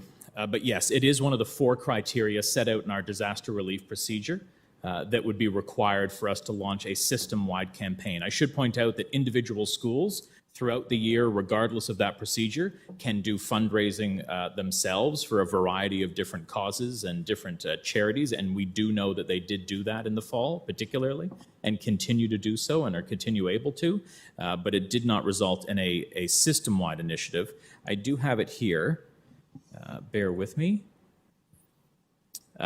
So one of the key pieces is the Canadian federal government asks Canadian citizens to donate to relief efforts. So they do that through the donation matching announcements, and that is what we have looked at in previous campaigns that we have launched over my time at the TDSB. Okay. Through you, Madam Chair, just wrapping up on the delegation pieces, I think we would need to have more conversations soon. But I do hear a lot about the eraser piece around the visibility and erasure, and also lack of recognition for incidents of anti-Palestinian racism. Coming to the report that's before us, I have some quick questions. I'm glad to see the complaints received versus complaints resolved, the chart being higher of resolution than receiving. So obviously we are tackling that. I want to ask, what extra step is being taken to make sure that the backlog disappears and we are able to meet more quicker turnaround? Is there been resource allocation or strategic prioritization that's happening around that? Thank you. And through the chair, in terms of the backlog, yes, both those things are happening, more resources and strategy to prioritize, especially because of the time issue. It's, you know, if we don't want to continue to delay those, that number is almost vanished now. And one of these days I'll say it's gone. So it was definitely prioritized. We are always mindful of people in a complaints process. It's not an easy place to be, and we want to restore them as quickly as we can to where they actually should be had no harm happened. So we are very, very much prioritize that, and that is in accordance with the direction from our director to make sure that we get to that as quickly as possible. Thank you. To the chair. Thank you. Through you, Madam Chair. I have 3 other questions, but I'm going to do it together because in between stoppage time, I'm losing a little bit of seconds. So the out of scope component, sometimes we worry, sometimes things are people who often raise human rights complaints fear that they might not be taken into the human rights scope. So I want to understand what the relationship between human resources and human rights, and if the flow is back and forth as opposed to one way, and how that relationship works. I also want to ask about 78% of the race relations grounds complaint. It's a fairly significant percentage, so it would be good to break intersectionality, because such a big one, if you can tell us in future race and disability and so on, race and gender, it helps to kind of understand the nature of the concerns more, because it's such a high number. And finally, 14% admin complaints when they're only 4% of the population. So I want to know what's happening with admin, what kind of complaints are coming from administrators. Thank you, and through the chair. First, on the out of scope matter, yes, we work closely with people and culture. They have an investigations department as well to deal with non-code workplace harassment complaints.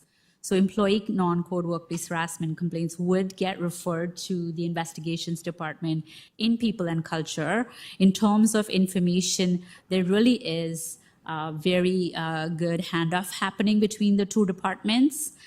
In fact, this most recent crisis and geopolitical situation brought us even closer in terms of how quickly and that handoff needed to happen and how efficiently we did that. So we established some more pathways to efficiently hand off.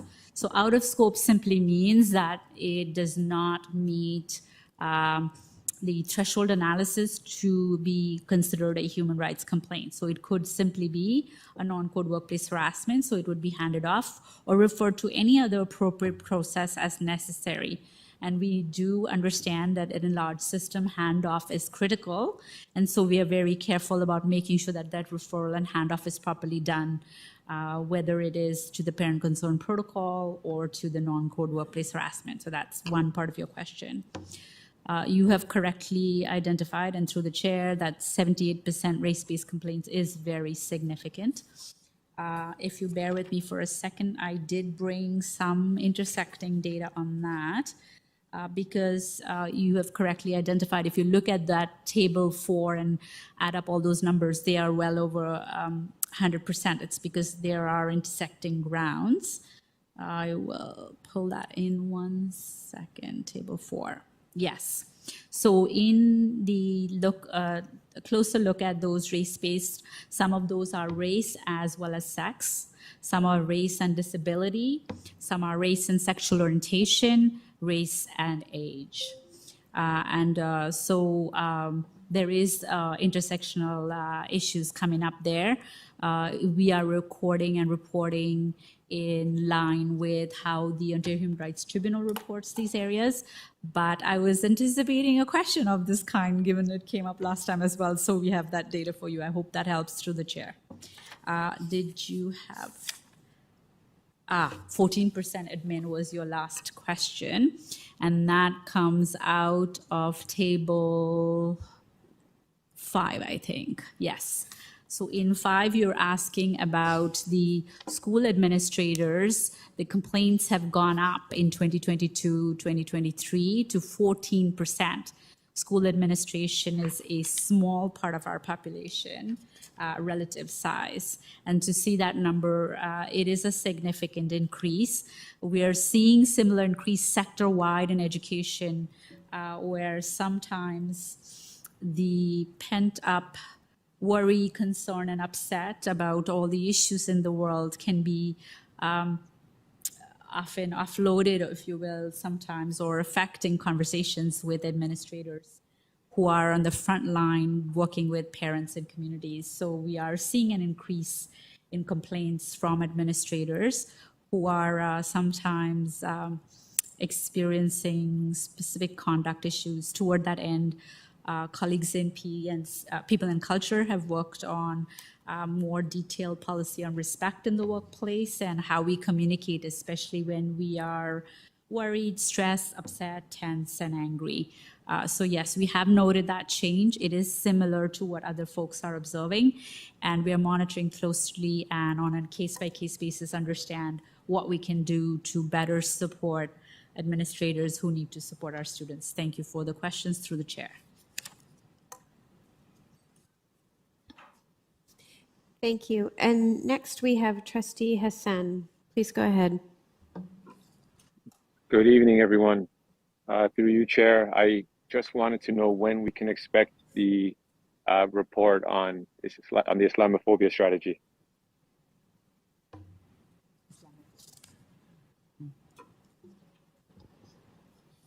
So thank you, and through the chair, the Islamophobia strategy, I know that the committee has worked diligently in order to come back and provide us with recommendations. My understanding is that that particular report is currently with staff, and so that will be one of the first reports that's brought forward around the combating hate and racism and the two-year strategy. So that is the first one that is in the queue for us. So we're reviewing that particular strategy to ensure as it will set the precedents for all other strategies that will come forward.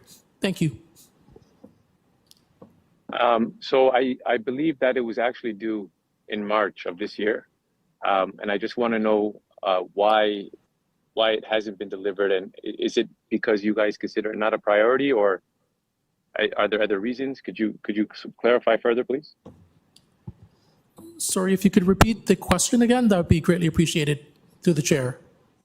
So this report was presented last year, and it was directed towards staff to deliver back a report on March of this year, March that just passed.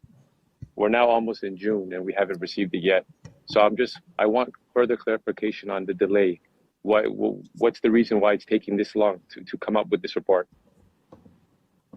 Thank you very much. Through the chair, there are 2 or 3 primary reasons that the board has not received this report. A, we made a commitment at the time this strategy was struck that all of our strategies would have a similar framework to it. We are working to create that similar framework so that the board is presented with strategies that address the 4 or 5 prongs that were in our original report. So I will refer the board back to that report to see those particular prongs.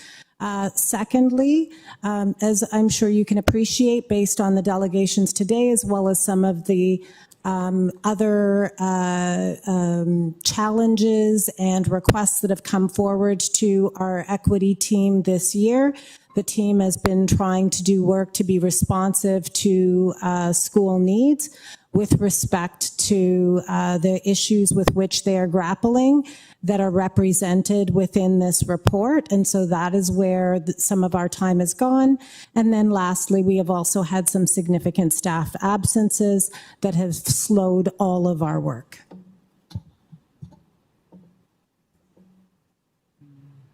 Through you, Chair, the Islamophobia strategy was supposed to be a standalone strategy, not a part of the overall anti-hate strategy. And that was very clear when the motion was brought forward. I do understand that there could be delays sometimes. There's operational reasons and staff get busy. But could you please give me a hard date of when when we can expect this report to come to the board? Thank you. So thank you through the chair. We're not able to give you a hard date. They do take time. The reality is that part of this is consultation and communication with communities. That takes time. So I hear the urgency. I understand that particular notion, but I'm not able to provide you with that. Thank you.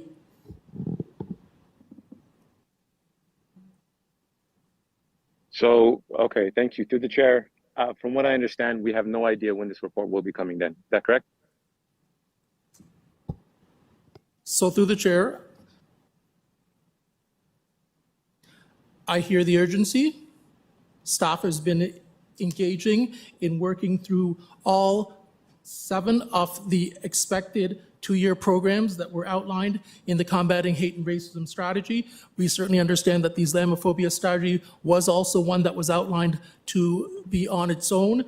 We continue to work towards ensuring that all 7 of these areas that we had outlined will be coming to fruition. And part of what the report actually outlined was that these plans are 2-year plans in order for implementation. We know that we can't do all of them in any one time frame, but we're working towards getting all of them done. And so I can't provide you with a specific time frame right now.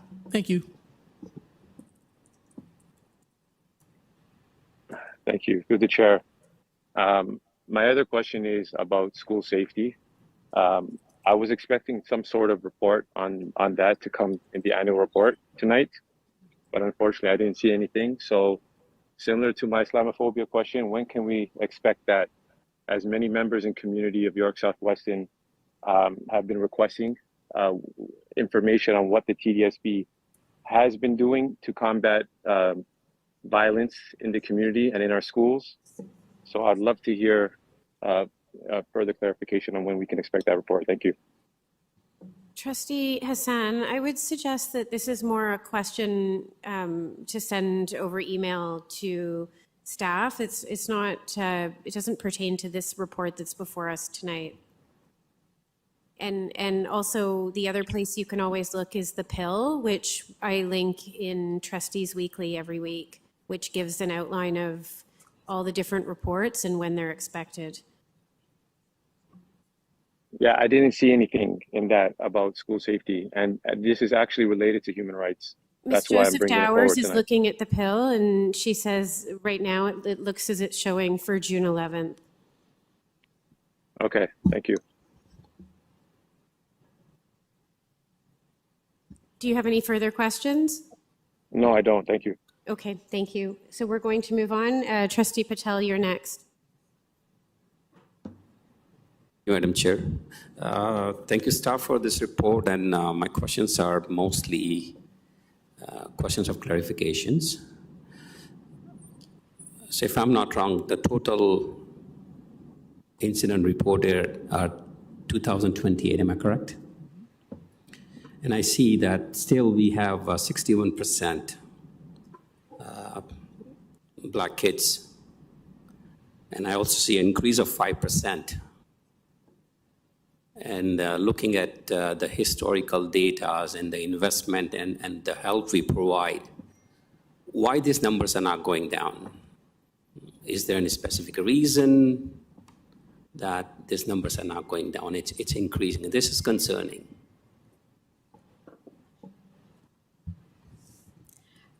Thank you, and through the chair, Trustee Patel, we hear your concern. We are deeply concerned about these numbers, all of them. We are in constant identification, addressing, and also doing proactive work through professional learning with duty holders who are supervisory staff and administrators to make sure that we are being as proactive as we can. We are facing an onslaught of things that are coming out from the macrocosm, the world at large. So that seeps into our schools, our playgrounds, and so on, sadly. There's a lot of things going on. It doesn't change the fact that we need to continue to identify, address, and be as proactive as possible. But the living in the macrocosm where we're seeing, as the director identified, a lot of polarity, a lot of hate, those kinds of things, it seeps back into our environment. So not only monitoring, but individual actions as what we're doing. We're also looking for systemic trends, systemic solutions, and so on and so forth. And there is more unfolding, both through the strategy, the Combating Hate Racism strategy, and through the work of the Human Rights Office, that we hope to effect change in this area. But we are deeply concerned about these numbers, as are our colleagues in the sector. We're seeing quite a large number of incidents happening. Thank you, through the chair. Thank you for this, through you, Madam Chair. And I also see an increase in East Asian communities. What are the nature of complaints when it comes to East Asians community? Thank you, and through the chair. Most of these incidents of racism, bias, and hate involve students and impact students. The vast majority of these are slurs, name-calling, comments at each other. Students calling each other names or writing or drawing hostile or, for example, anti-Semitic symbols and so on. So the majority of this conduct is in the form of words that people are using towards each other. And what we're doing diligently through the schools, and I said to the earlier response, we're seeing schools are taking very proactive action in terms of kindness, respecting each other's humanity, and so on. So in terms of East Asians specifically, there are slurs and comments as well, sadly. Negative comments about appearance, those kinds of things. Thank you. And through you, Madam Chair, I'd just like to understand when a reporting is done, and in the system, we do have students who identify themselves as a multiple identity. For example, there could be a Muslim, but he could be a Palestinian, he could be a Black Muslim, he could be, how do we capture those complaints? Does it go directly to Islamophobia, or does it go in a different direction? Thank you. And through the chair, that's actually a brilliant question. Especially very young students, they use words, they use slurs, or they're sometimes even dared by other students to use this negative terminology. And they direct it at a person they perceive to be from that group. The person may or may not be from that group, but they think they are. So that's one part of the multiple identities. Sometimes they're using East Asian slur towards a South Asian child, and so on and so forth. So sadly, hate doesn't know very well how to do that. In terms of Islamophobia and so on, we're looking for identifying incidents based on, so if this child is Palestinian, but the identity that's being targeted is because they're wearing a hijab, for example, then that would generally be classified under Islamophobia. So it depends on which part of the identity is being targeted and for what reason. It's classified according to that to help us better understand what part of the identity is. It is tricky because sometimes it's multiple identities and the combination of those multiple identities, and that's why that person's being targeted. Thank you. To you, Madam Chair. And I know we receive complaints to the portal, but is it only exclusively the portal complaints, or the complaints come through some other sources too, like emails or peers to peers or teachers? Or I just want to understand that part. Thank you, and through the chair, yes. The requirement is, according to our procedures 728 for reporting incidents of racism, bias, and hate, that if they involve or impact students, they must go into the portal. So yes, they do go into the portal. Some people will email directly. Some people will email school staff. School staff will reach out. Administrators are duty holders. They have a responsibility to identify an address, and if they don't know, they can definitely reach out and get support. So we do see various forms, and parents sometimes reach out as well. So it doesn't matter which door a person enters through. We want to make sure that they're supported or properly handed off. Sometimes they'll contact us directly, or they'll download a form, a complaint from the website and use it, or something else, and that's fine. We know how to properly hand off to make sure that the person is supported and the proper next steps are taken. So yes, it can come as emails, phone calls. We do get a lot of phone calls as well through the portal. And then referral, trustees may refer, community members may refer, parents may approach us. So it doesn't matter which path they choose. We want to make sure they're properly supported and connected to a process right away. Thank you, through the chair. Thank you. And through you, Mr. Chair, my last question is there any way we can, I know you have given us a report according to the LCs. Is it possible to get according to schools or wards, like incidents according to the schools and the wards? Is it possible to do that? Not today, that's fine, I can wait until weekly. Is it possible to you, Mr. Chair? Thank you, and through the chair, very difficult because this portal was not set up really for data collection analysis. It was really set up as a system that is operational in nature, that helps us put an incident, brings all the right people together and start to take the appropriate steps. So it triggers actions. So when we try to do any data work, it is a lot of manual work that we have to actually put all the data together. And we have the wonderful David Cameron's team, Dr. Cameron's team, that helps us with that element because it's a large volume of data and many lots of pieces of data in each file. So it isn't the easiest to analyze at that level. Also, when we go to a level of granularity, you can start to create issues around confidentiality and privacy.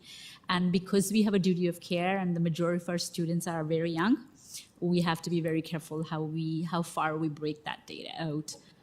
But certainly I can take that away and explore that further. Thank you through the chair. Thank you very much. Thank you, staff, for this report. Thank you, Mr. Chair. Thank you, Trustee Patel. Next is Trustee McLean.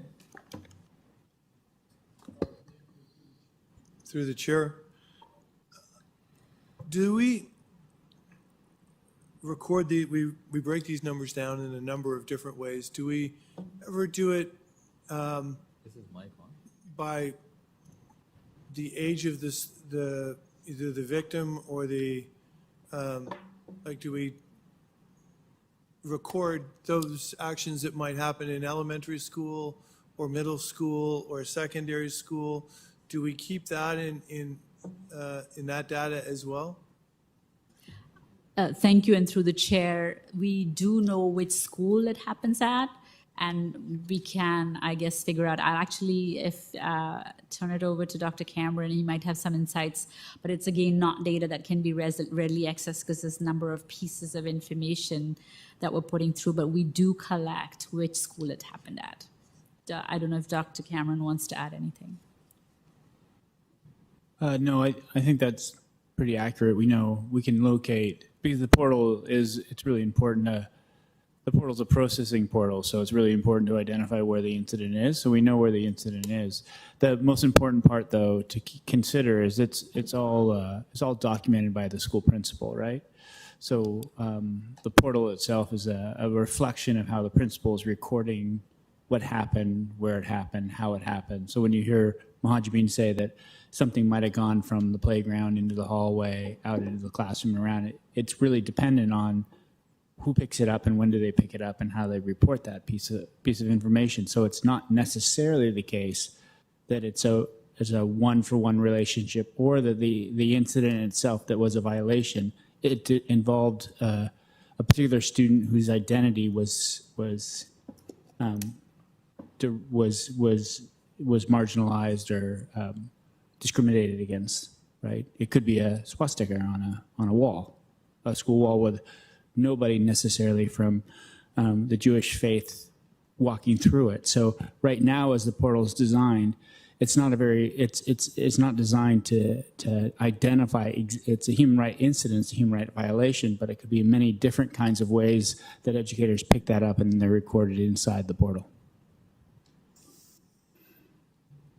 Okay, thank you, and again through the chair. I guess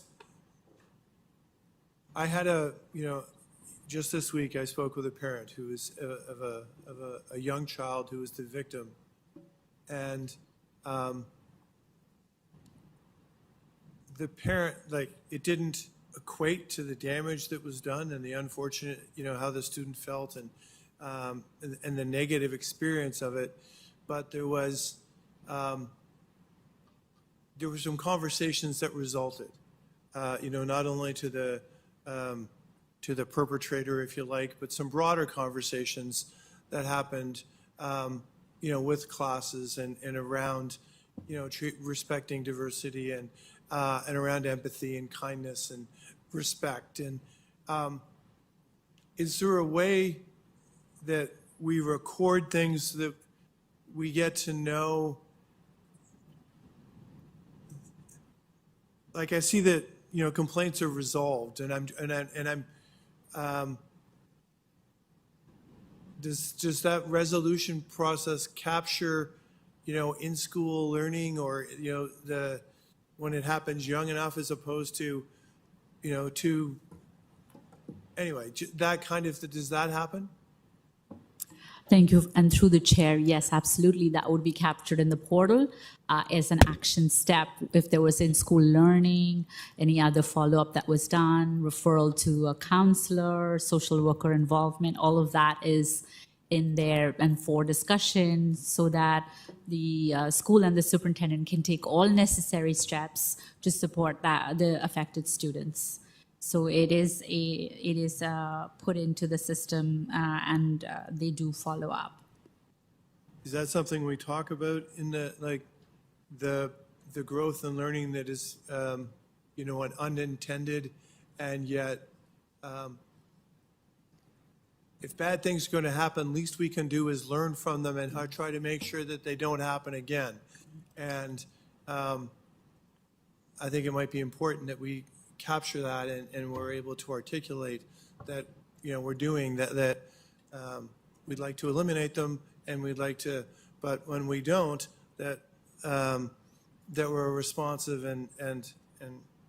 but I'll leave that there. Thank you.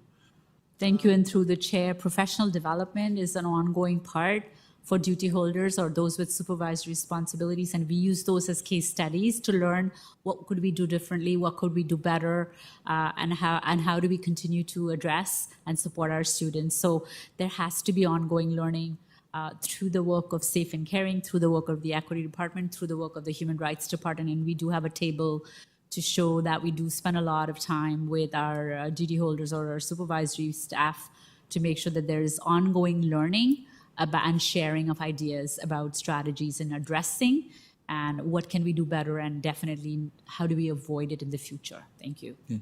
Thank you. Trustee McLean, before you continue, we are almost few seconds to 11 o'clock, so if I can have someone to move and second for extension by 30 minutes. Trustee Larka-Rotman, Trustee Didavitis. Larka-Rotman and Didavitis. All those in favor? Anyone opposed? Okay, that's carried. Go ahead, Trustee McLean. Thank you, and through the chair. And I want to follow up on some questions that Vice Chair Shan asked of Mr. Bird. You shared that 4 triggers have to take place, and they did, but does the procedure directly identify and connect to having to the matching? Like, so that we only do it, like I appreciate that you shared that it is one of the triggers, but are we only doing it when we're in a position to match? Does it share that? Through the chair, there are 4 criteria that are set out in the disaster relief procedures. So the affected country declares a state of emergency and appeals for international aid. The Canadian federal government issues an official statement on the situation. The Canadian federal government asks Canadian citizens to donate, that's the donation matching, and then the UN issues a statement and appeals for international aid. What we have found typically in past years is that many things may reach the point of issuing statements, but it's that donation matching and the Canadian government appealing for Canadians to donate that is typically the trigger for these initiatives. Right, and I appreciate that we came to that knowledge after the fact that the window had opened and closed and we missed the boat, so to speak. But because the 4 criteria had been met, did we still, would the procedure have allowed us the ability to raise money system-wide that wouldn't be matched?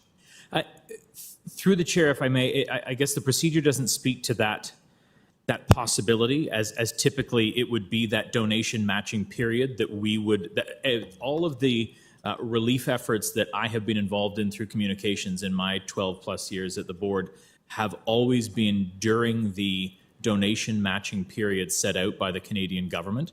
In this case, I believe it, I'd have to double check, but I believe it ended on November 12th.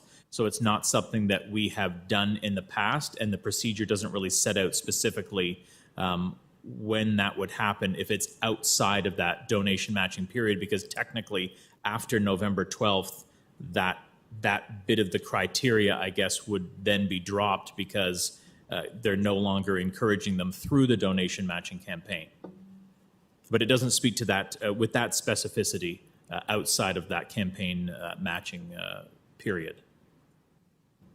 Okay, I think, well, I would push back that the delegate certainly took something from our lack of how do we traditionally, is this just a word of mouth thing that someone rises and says, or does the government make a statement usually and we find out in a different manner that for one reason or another we happen to miss? Yeah, so over the years, I would say that typically the government would make an announcement and then we would hear about it in the news. I will say, and again, in the end, we did not see it, and I want to be upfront that we did not see this in the news. But what I believe happened is that, through the chair, is that this news got lost in the immense coverage of what was going on in the world at that time. I think this announcement came approximately 2.5 weeks following the beginning of October and the conflict in the Middle East. And I think it just got lost in some of the overall news coverage, of wall-to-wall coverage that was happening at the time. Again, I want to be open that we did miss it, and that's why we're working on getting a process in place that would look at how we can obviously avoid that in the future.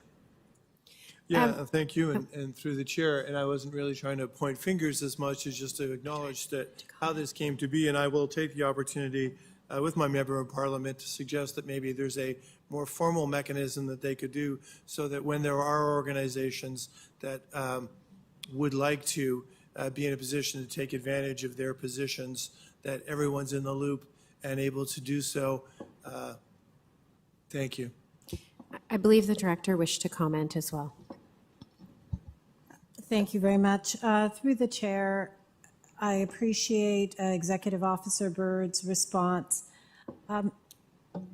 We absolutely were not aware of the fundraising matching that was occurring. But I do want to acknowledge that many people in this room and possibly still listening to us this evening remember the emotion that existed at that time. And we need to reflect on whether all of our principals are able to navigate a fundraising drive that's connected to a geopolitical situation, and members of the school community are impacted, and one community is not being supported, and another is. And it is deeply steeped in history that they cannot understand or do not understand, and we are not educating them about. I think that's the future for us as a board and as a country. And so I appreciate that this is being raised, but I think there's more conversation about where our protocol should go in the future. And I'm sure that this board has direction that they would like to provide to staff with respect to how to navigate these very difficult situations as they arise in the future. And the responsibilities that we put our principals and educators in to work with communities and to create a inclusive, safe, open dialogue among community members where they themselves may not be fully educated to navigate some of the questions that come forward. And that is, my remarks are in no way taking away from the need to support Palestinian communities or relief efforts. It is simply a reality that I know many of our schools are still navigating and have navigated since October 7th and are doing so with great care, but also doing so with a high level of fear of losing the trust and the full support of a community.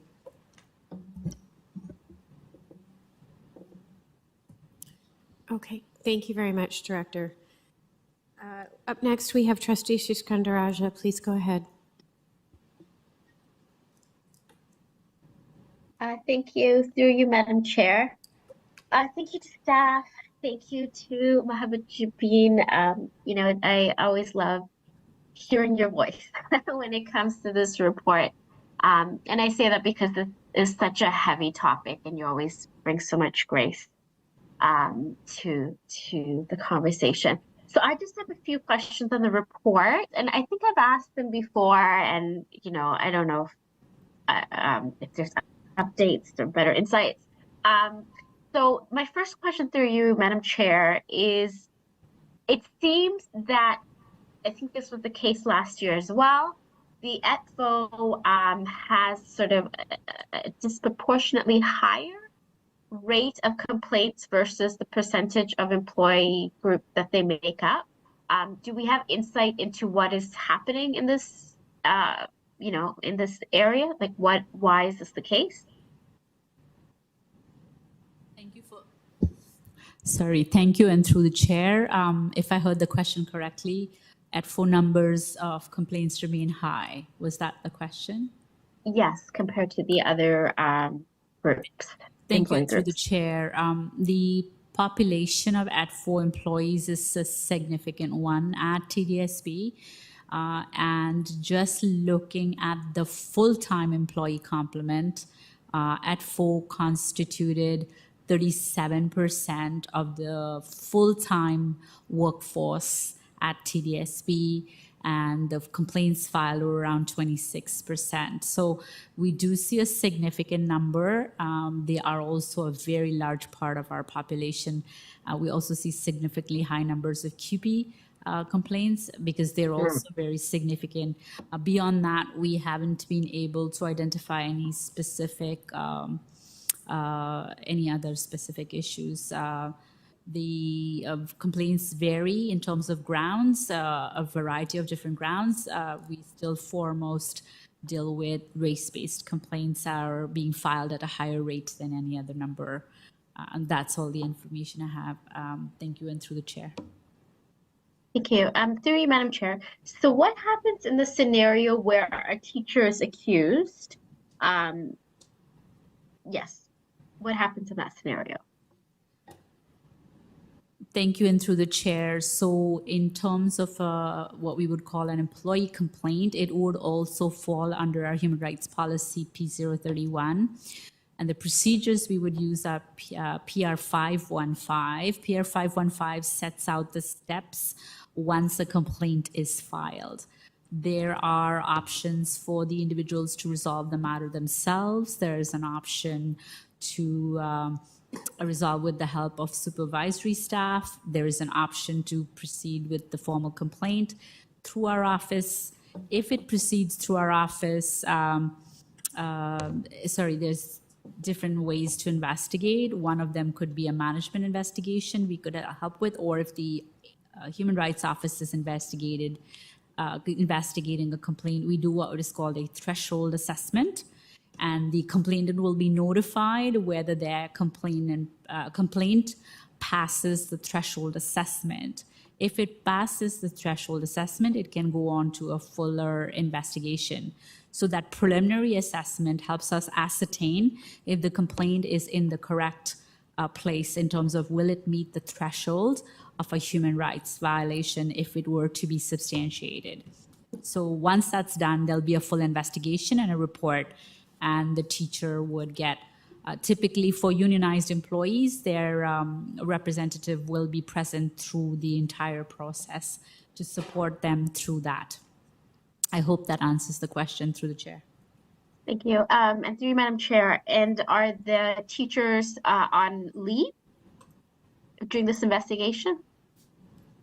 In terms of any employee complaint, in accordance with PR 515 and now our new interim separation of parties procedure, where it has been assessed or been raised any concerns around safety or any other related concerns, the employees may seek a separation of parties management needs to support that, and it's directed through the People and Culture Department to establish whether or not a separation is needed.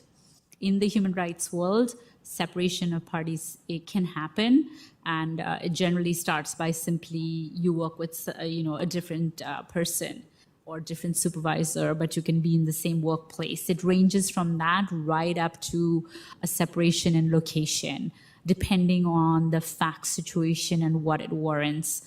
In a very extreme case, it may involve separation by location as well. I hope that answers that question through the chair. Yes. So to be clear, through you, Madam Chair, we don't put them on home assignments during the investigation. We try to find other solutions that will still keep them in the schools. That's correct. But we can put them through the chair. We can put them on home assignment where necessary. It has to be a case-by-case assessment of the fact situation. The ideal scenario is where the employee continues to be engaged in employment, and if it's not possible, there are criteria that have to be considered, and that decision is made with management in consultation with People and Culture. But there can be a scenario where the person has to go home. Yes. I think, Madam Chair, but you would say that number is very small. People on home assignment. Through the chair, I don't have any numbers at this point, but it certainly is towards the extreme end of the continuum in terms of options. All other options are explored to make sure that we are fully engaging parties. Even though it's a non-punitive measure, it does have parties worry about it as well, and we want to keep the employees engaged in the workplace. So it's not a preferred step, but if it's necessary, then that decision will be carefully made by the manager and People and Culture. Thank you, through the chair. Thank you.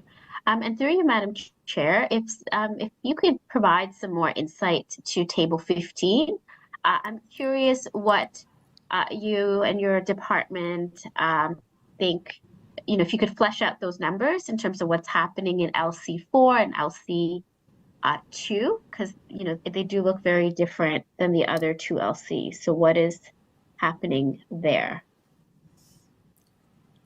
Thank you, and through the chair. Those numbers are fairly consistent with what we are seeing continuously. There is no further analysis that we've been able to do on that.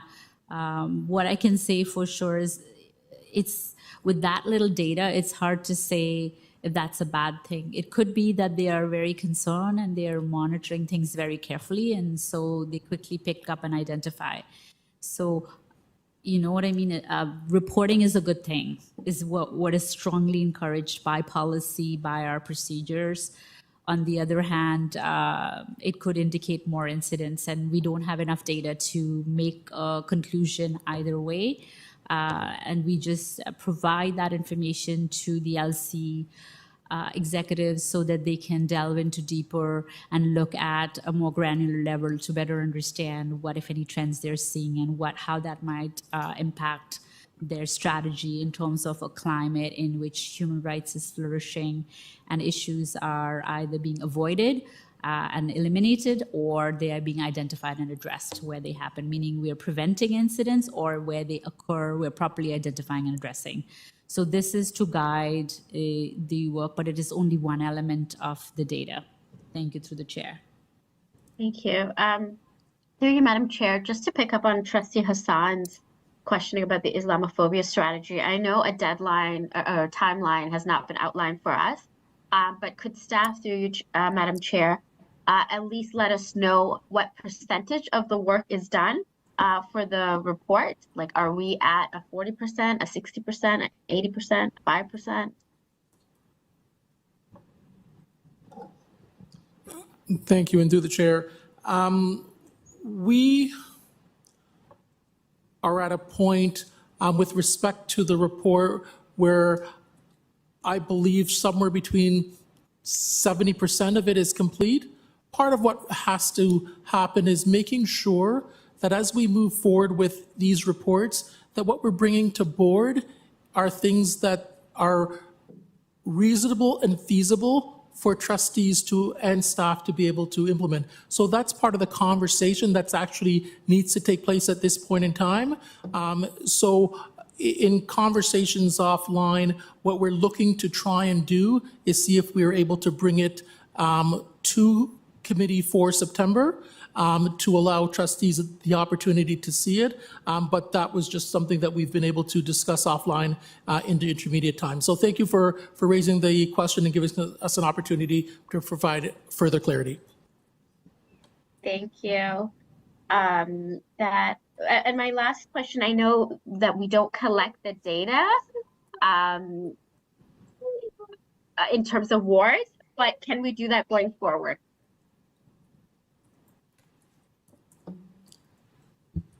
Thank you, and through the chair. At this point in time, we are very limited with what we can do with the system we have. We hope we have more resources and we can create a better system. Very, very difficult to, almost all of this is transacting manually, taking one piece of information at a time. Very hard to do, very labor intensive. And really the focus of staff is to serve the needs of our students.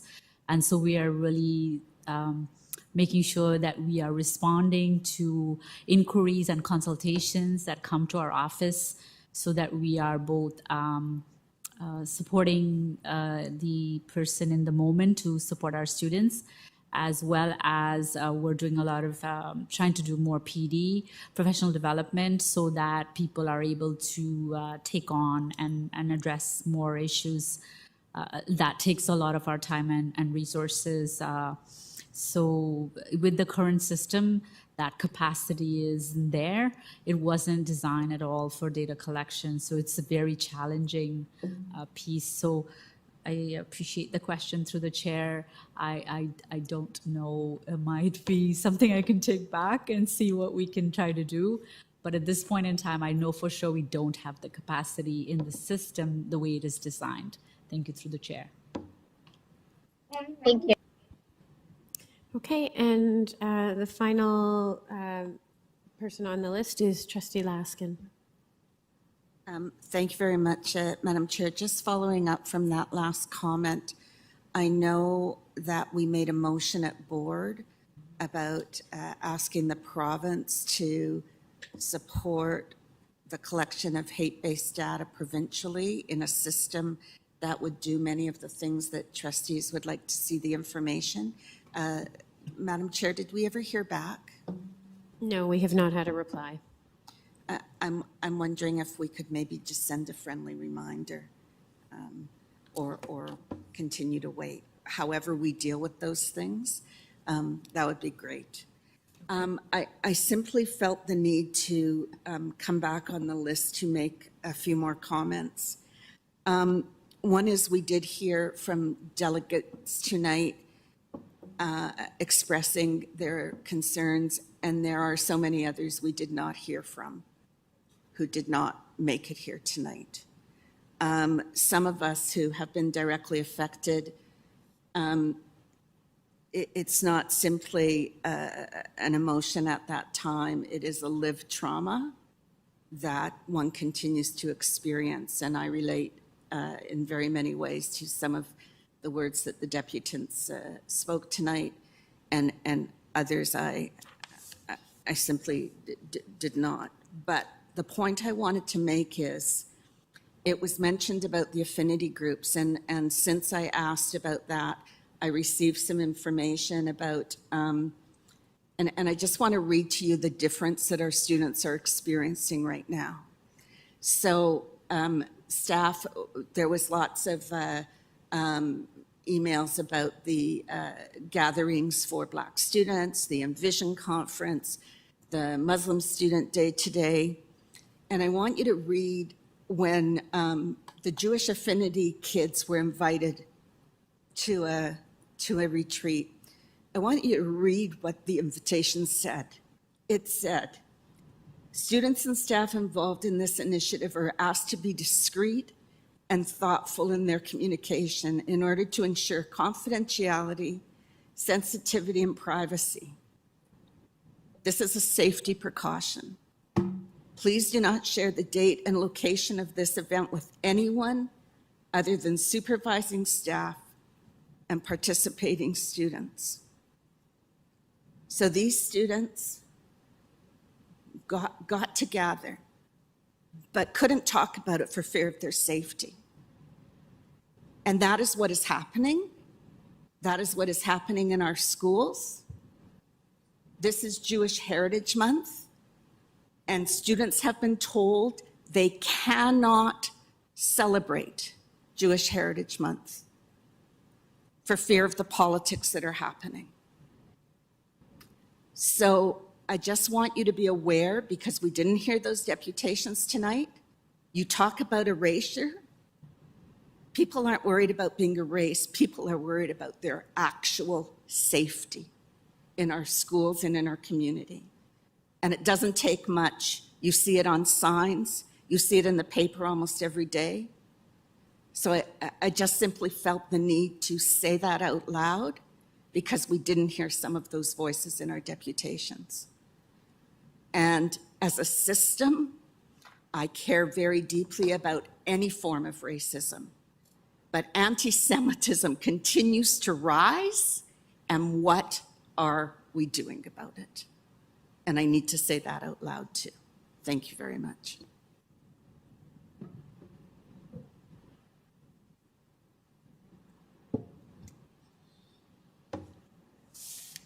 So with that, that's something for us to chew on. We have no more speakers on the speakers list. So I will. Through you, Chair, can I just make a response to that? Absolutely, that would be appreciated, Karen. It's fine. It's after 11. I just wanted to say the issue and precaution of safety happens for all of our Infinity spaces, not just for that specific spaces. It's not always worded the same way, but the intent is the same. The reason why I'm saying this is that at one point in our Affinity space conversation this year for one group, we had to move locations. So the idea of safety is really paramount for us as we engage in these experiences. We talk to the educators many times before we even have, we meet with the students, and we take lead from the educators who lead these affinity spaces within their local locations to guide us on how they would like to perceive when we bring students from all over the system together. So I just don't want to leave it as this was unique to this specific group.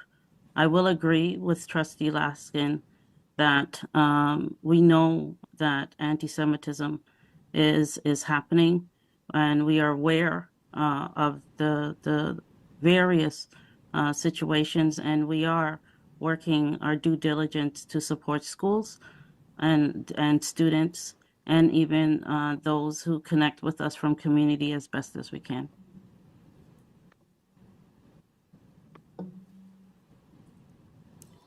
Okay, thank you. At this time, we're going to open the vote.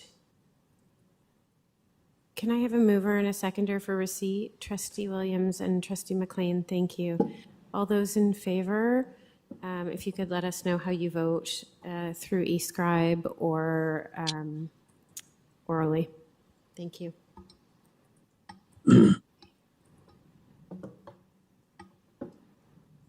James Lee is in favor. Hassan, not in favor.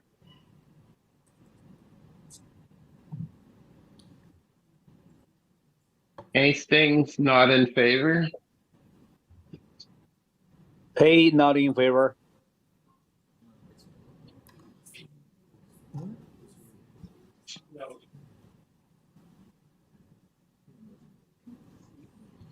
McLean in favor. Shan in favor. Trustee Ghost in favor.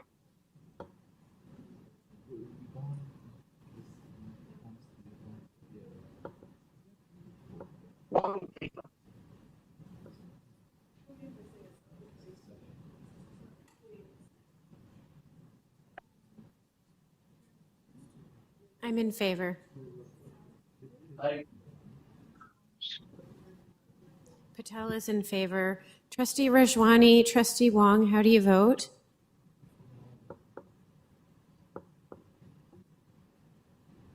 Chair Wong in favor. Okay, Trustee Wong is in favor. You can mark Trustee Rajwani as absent.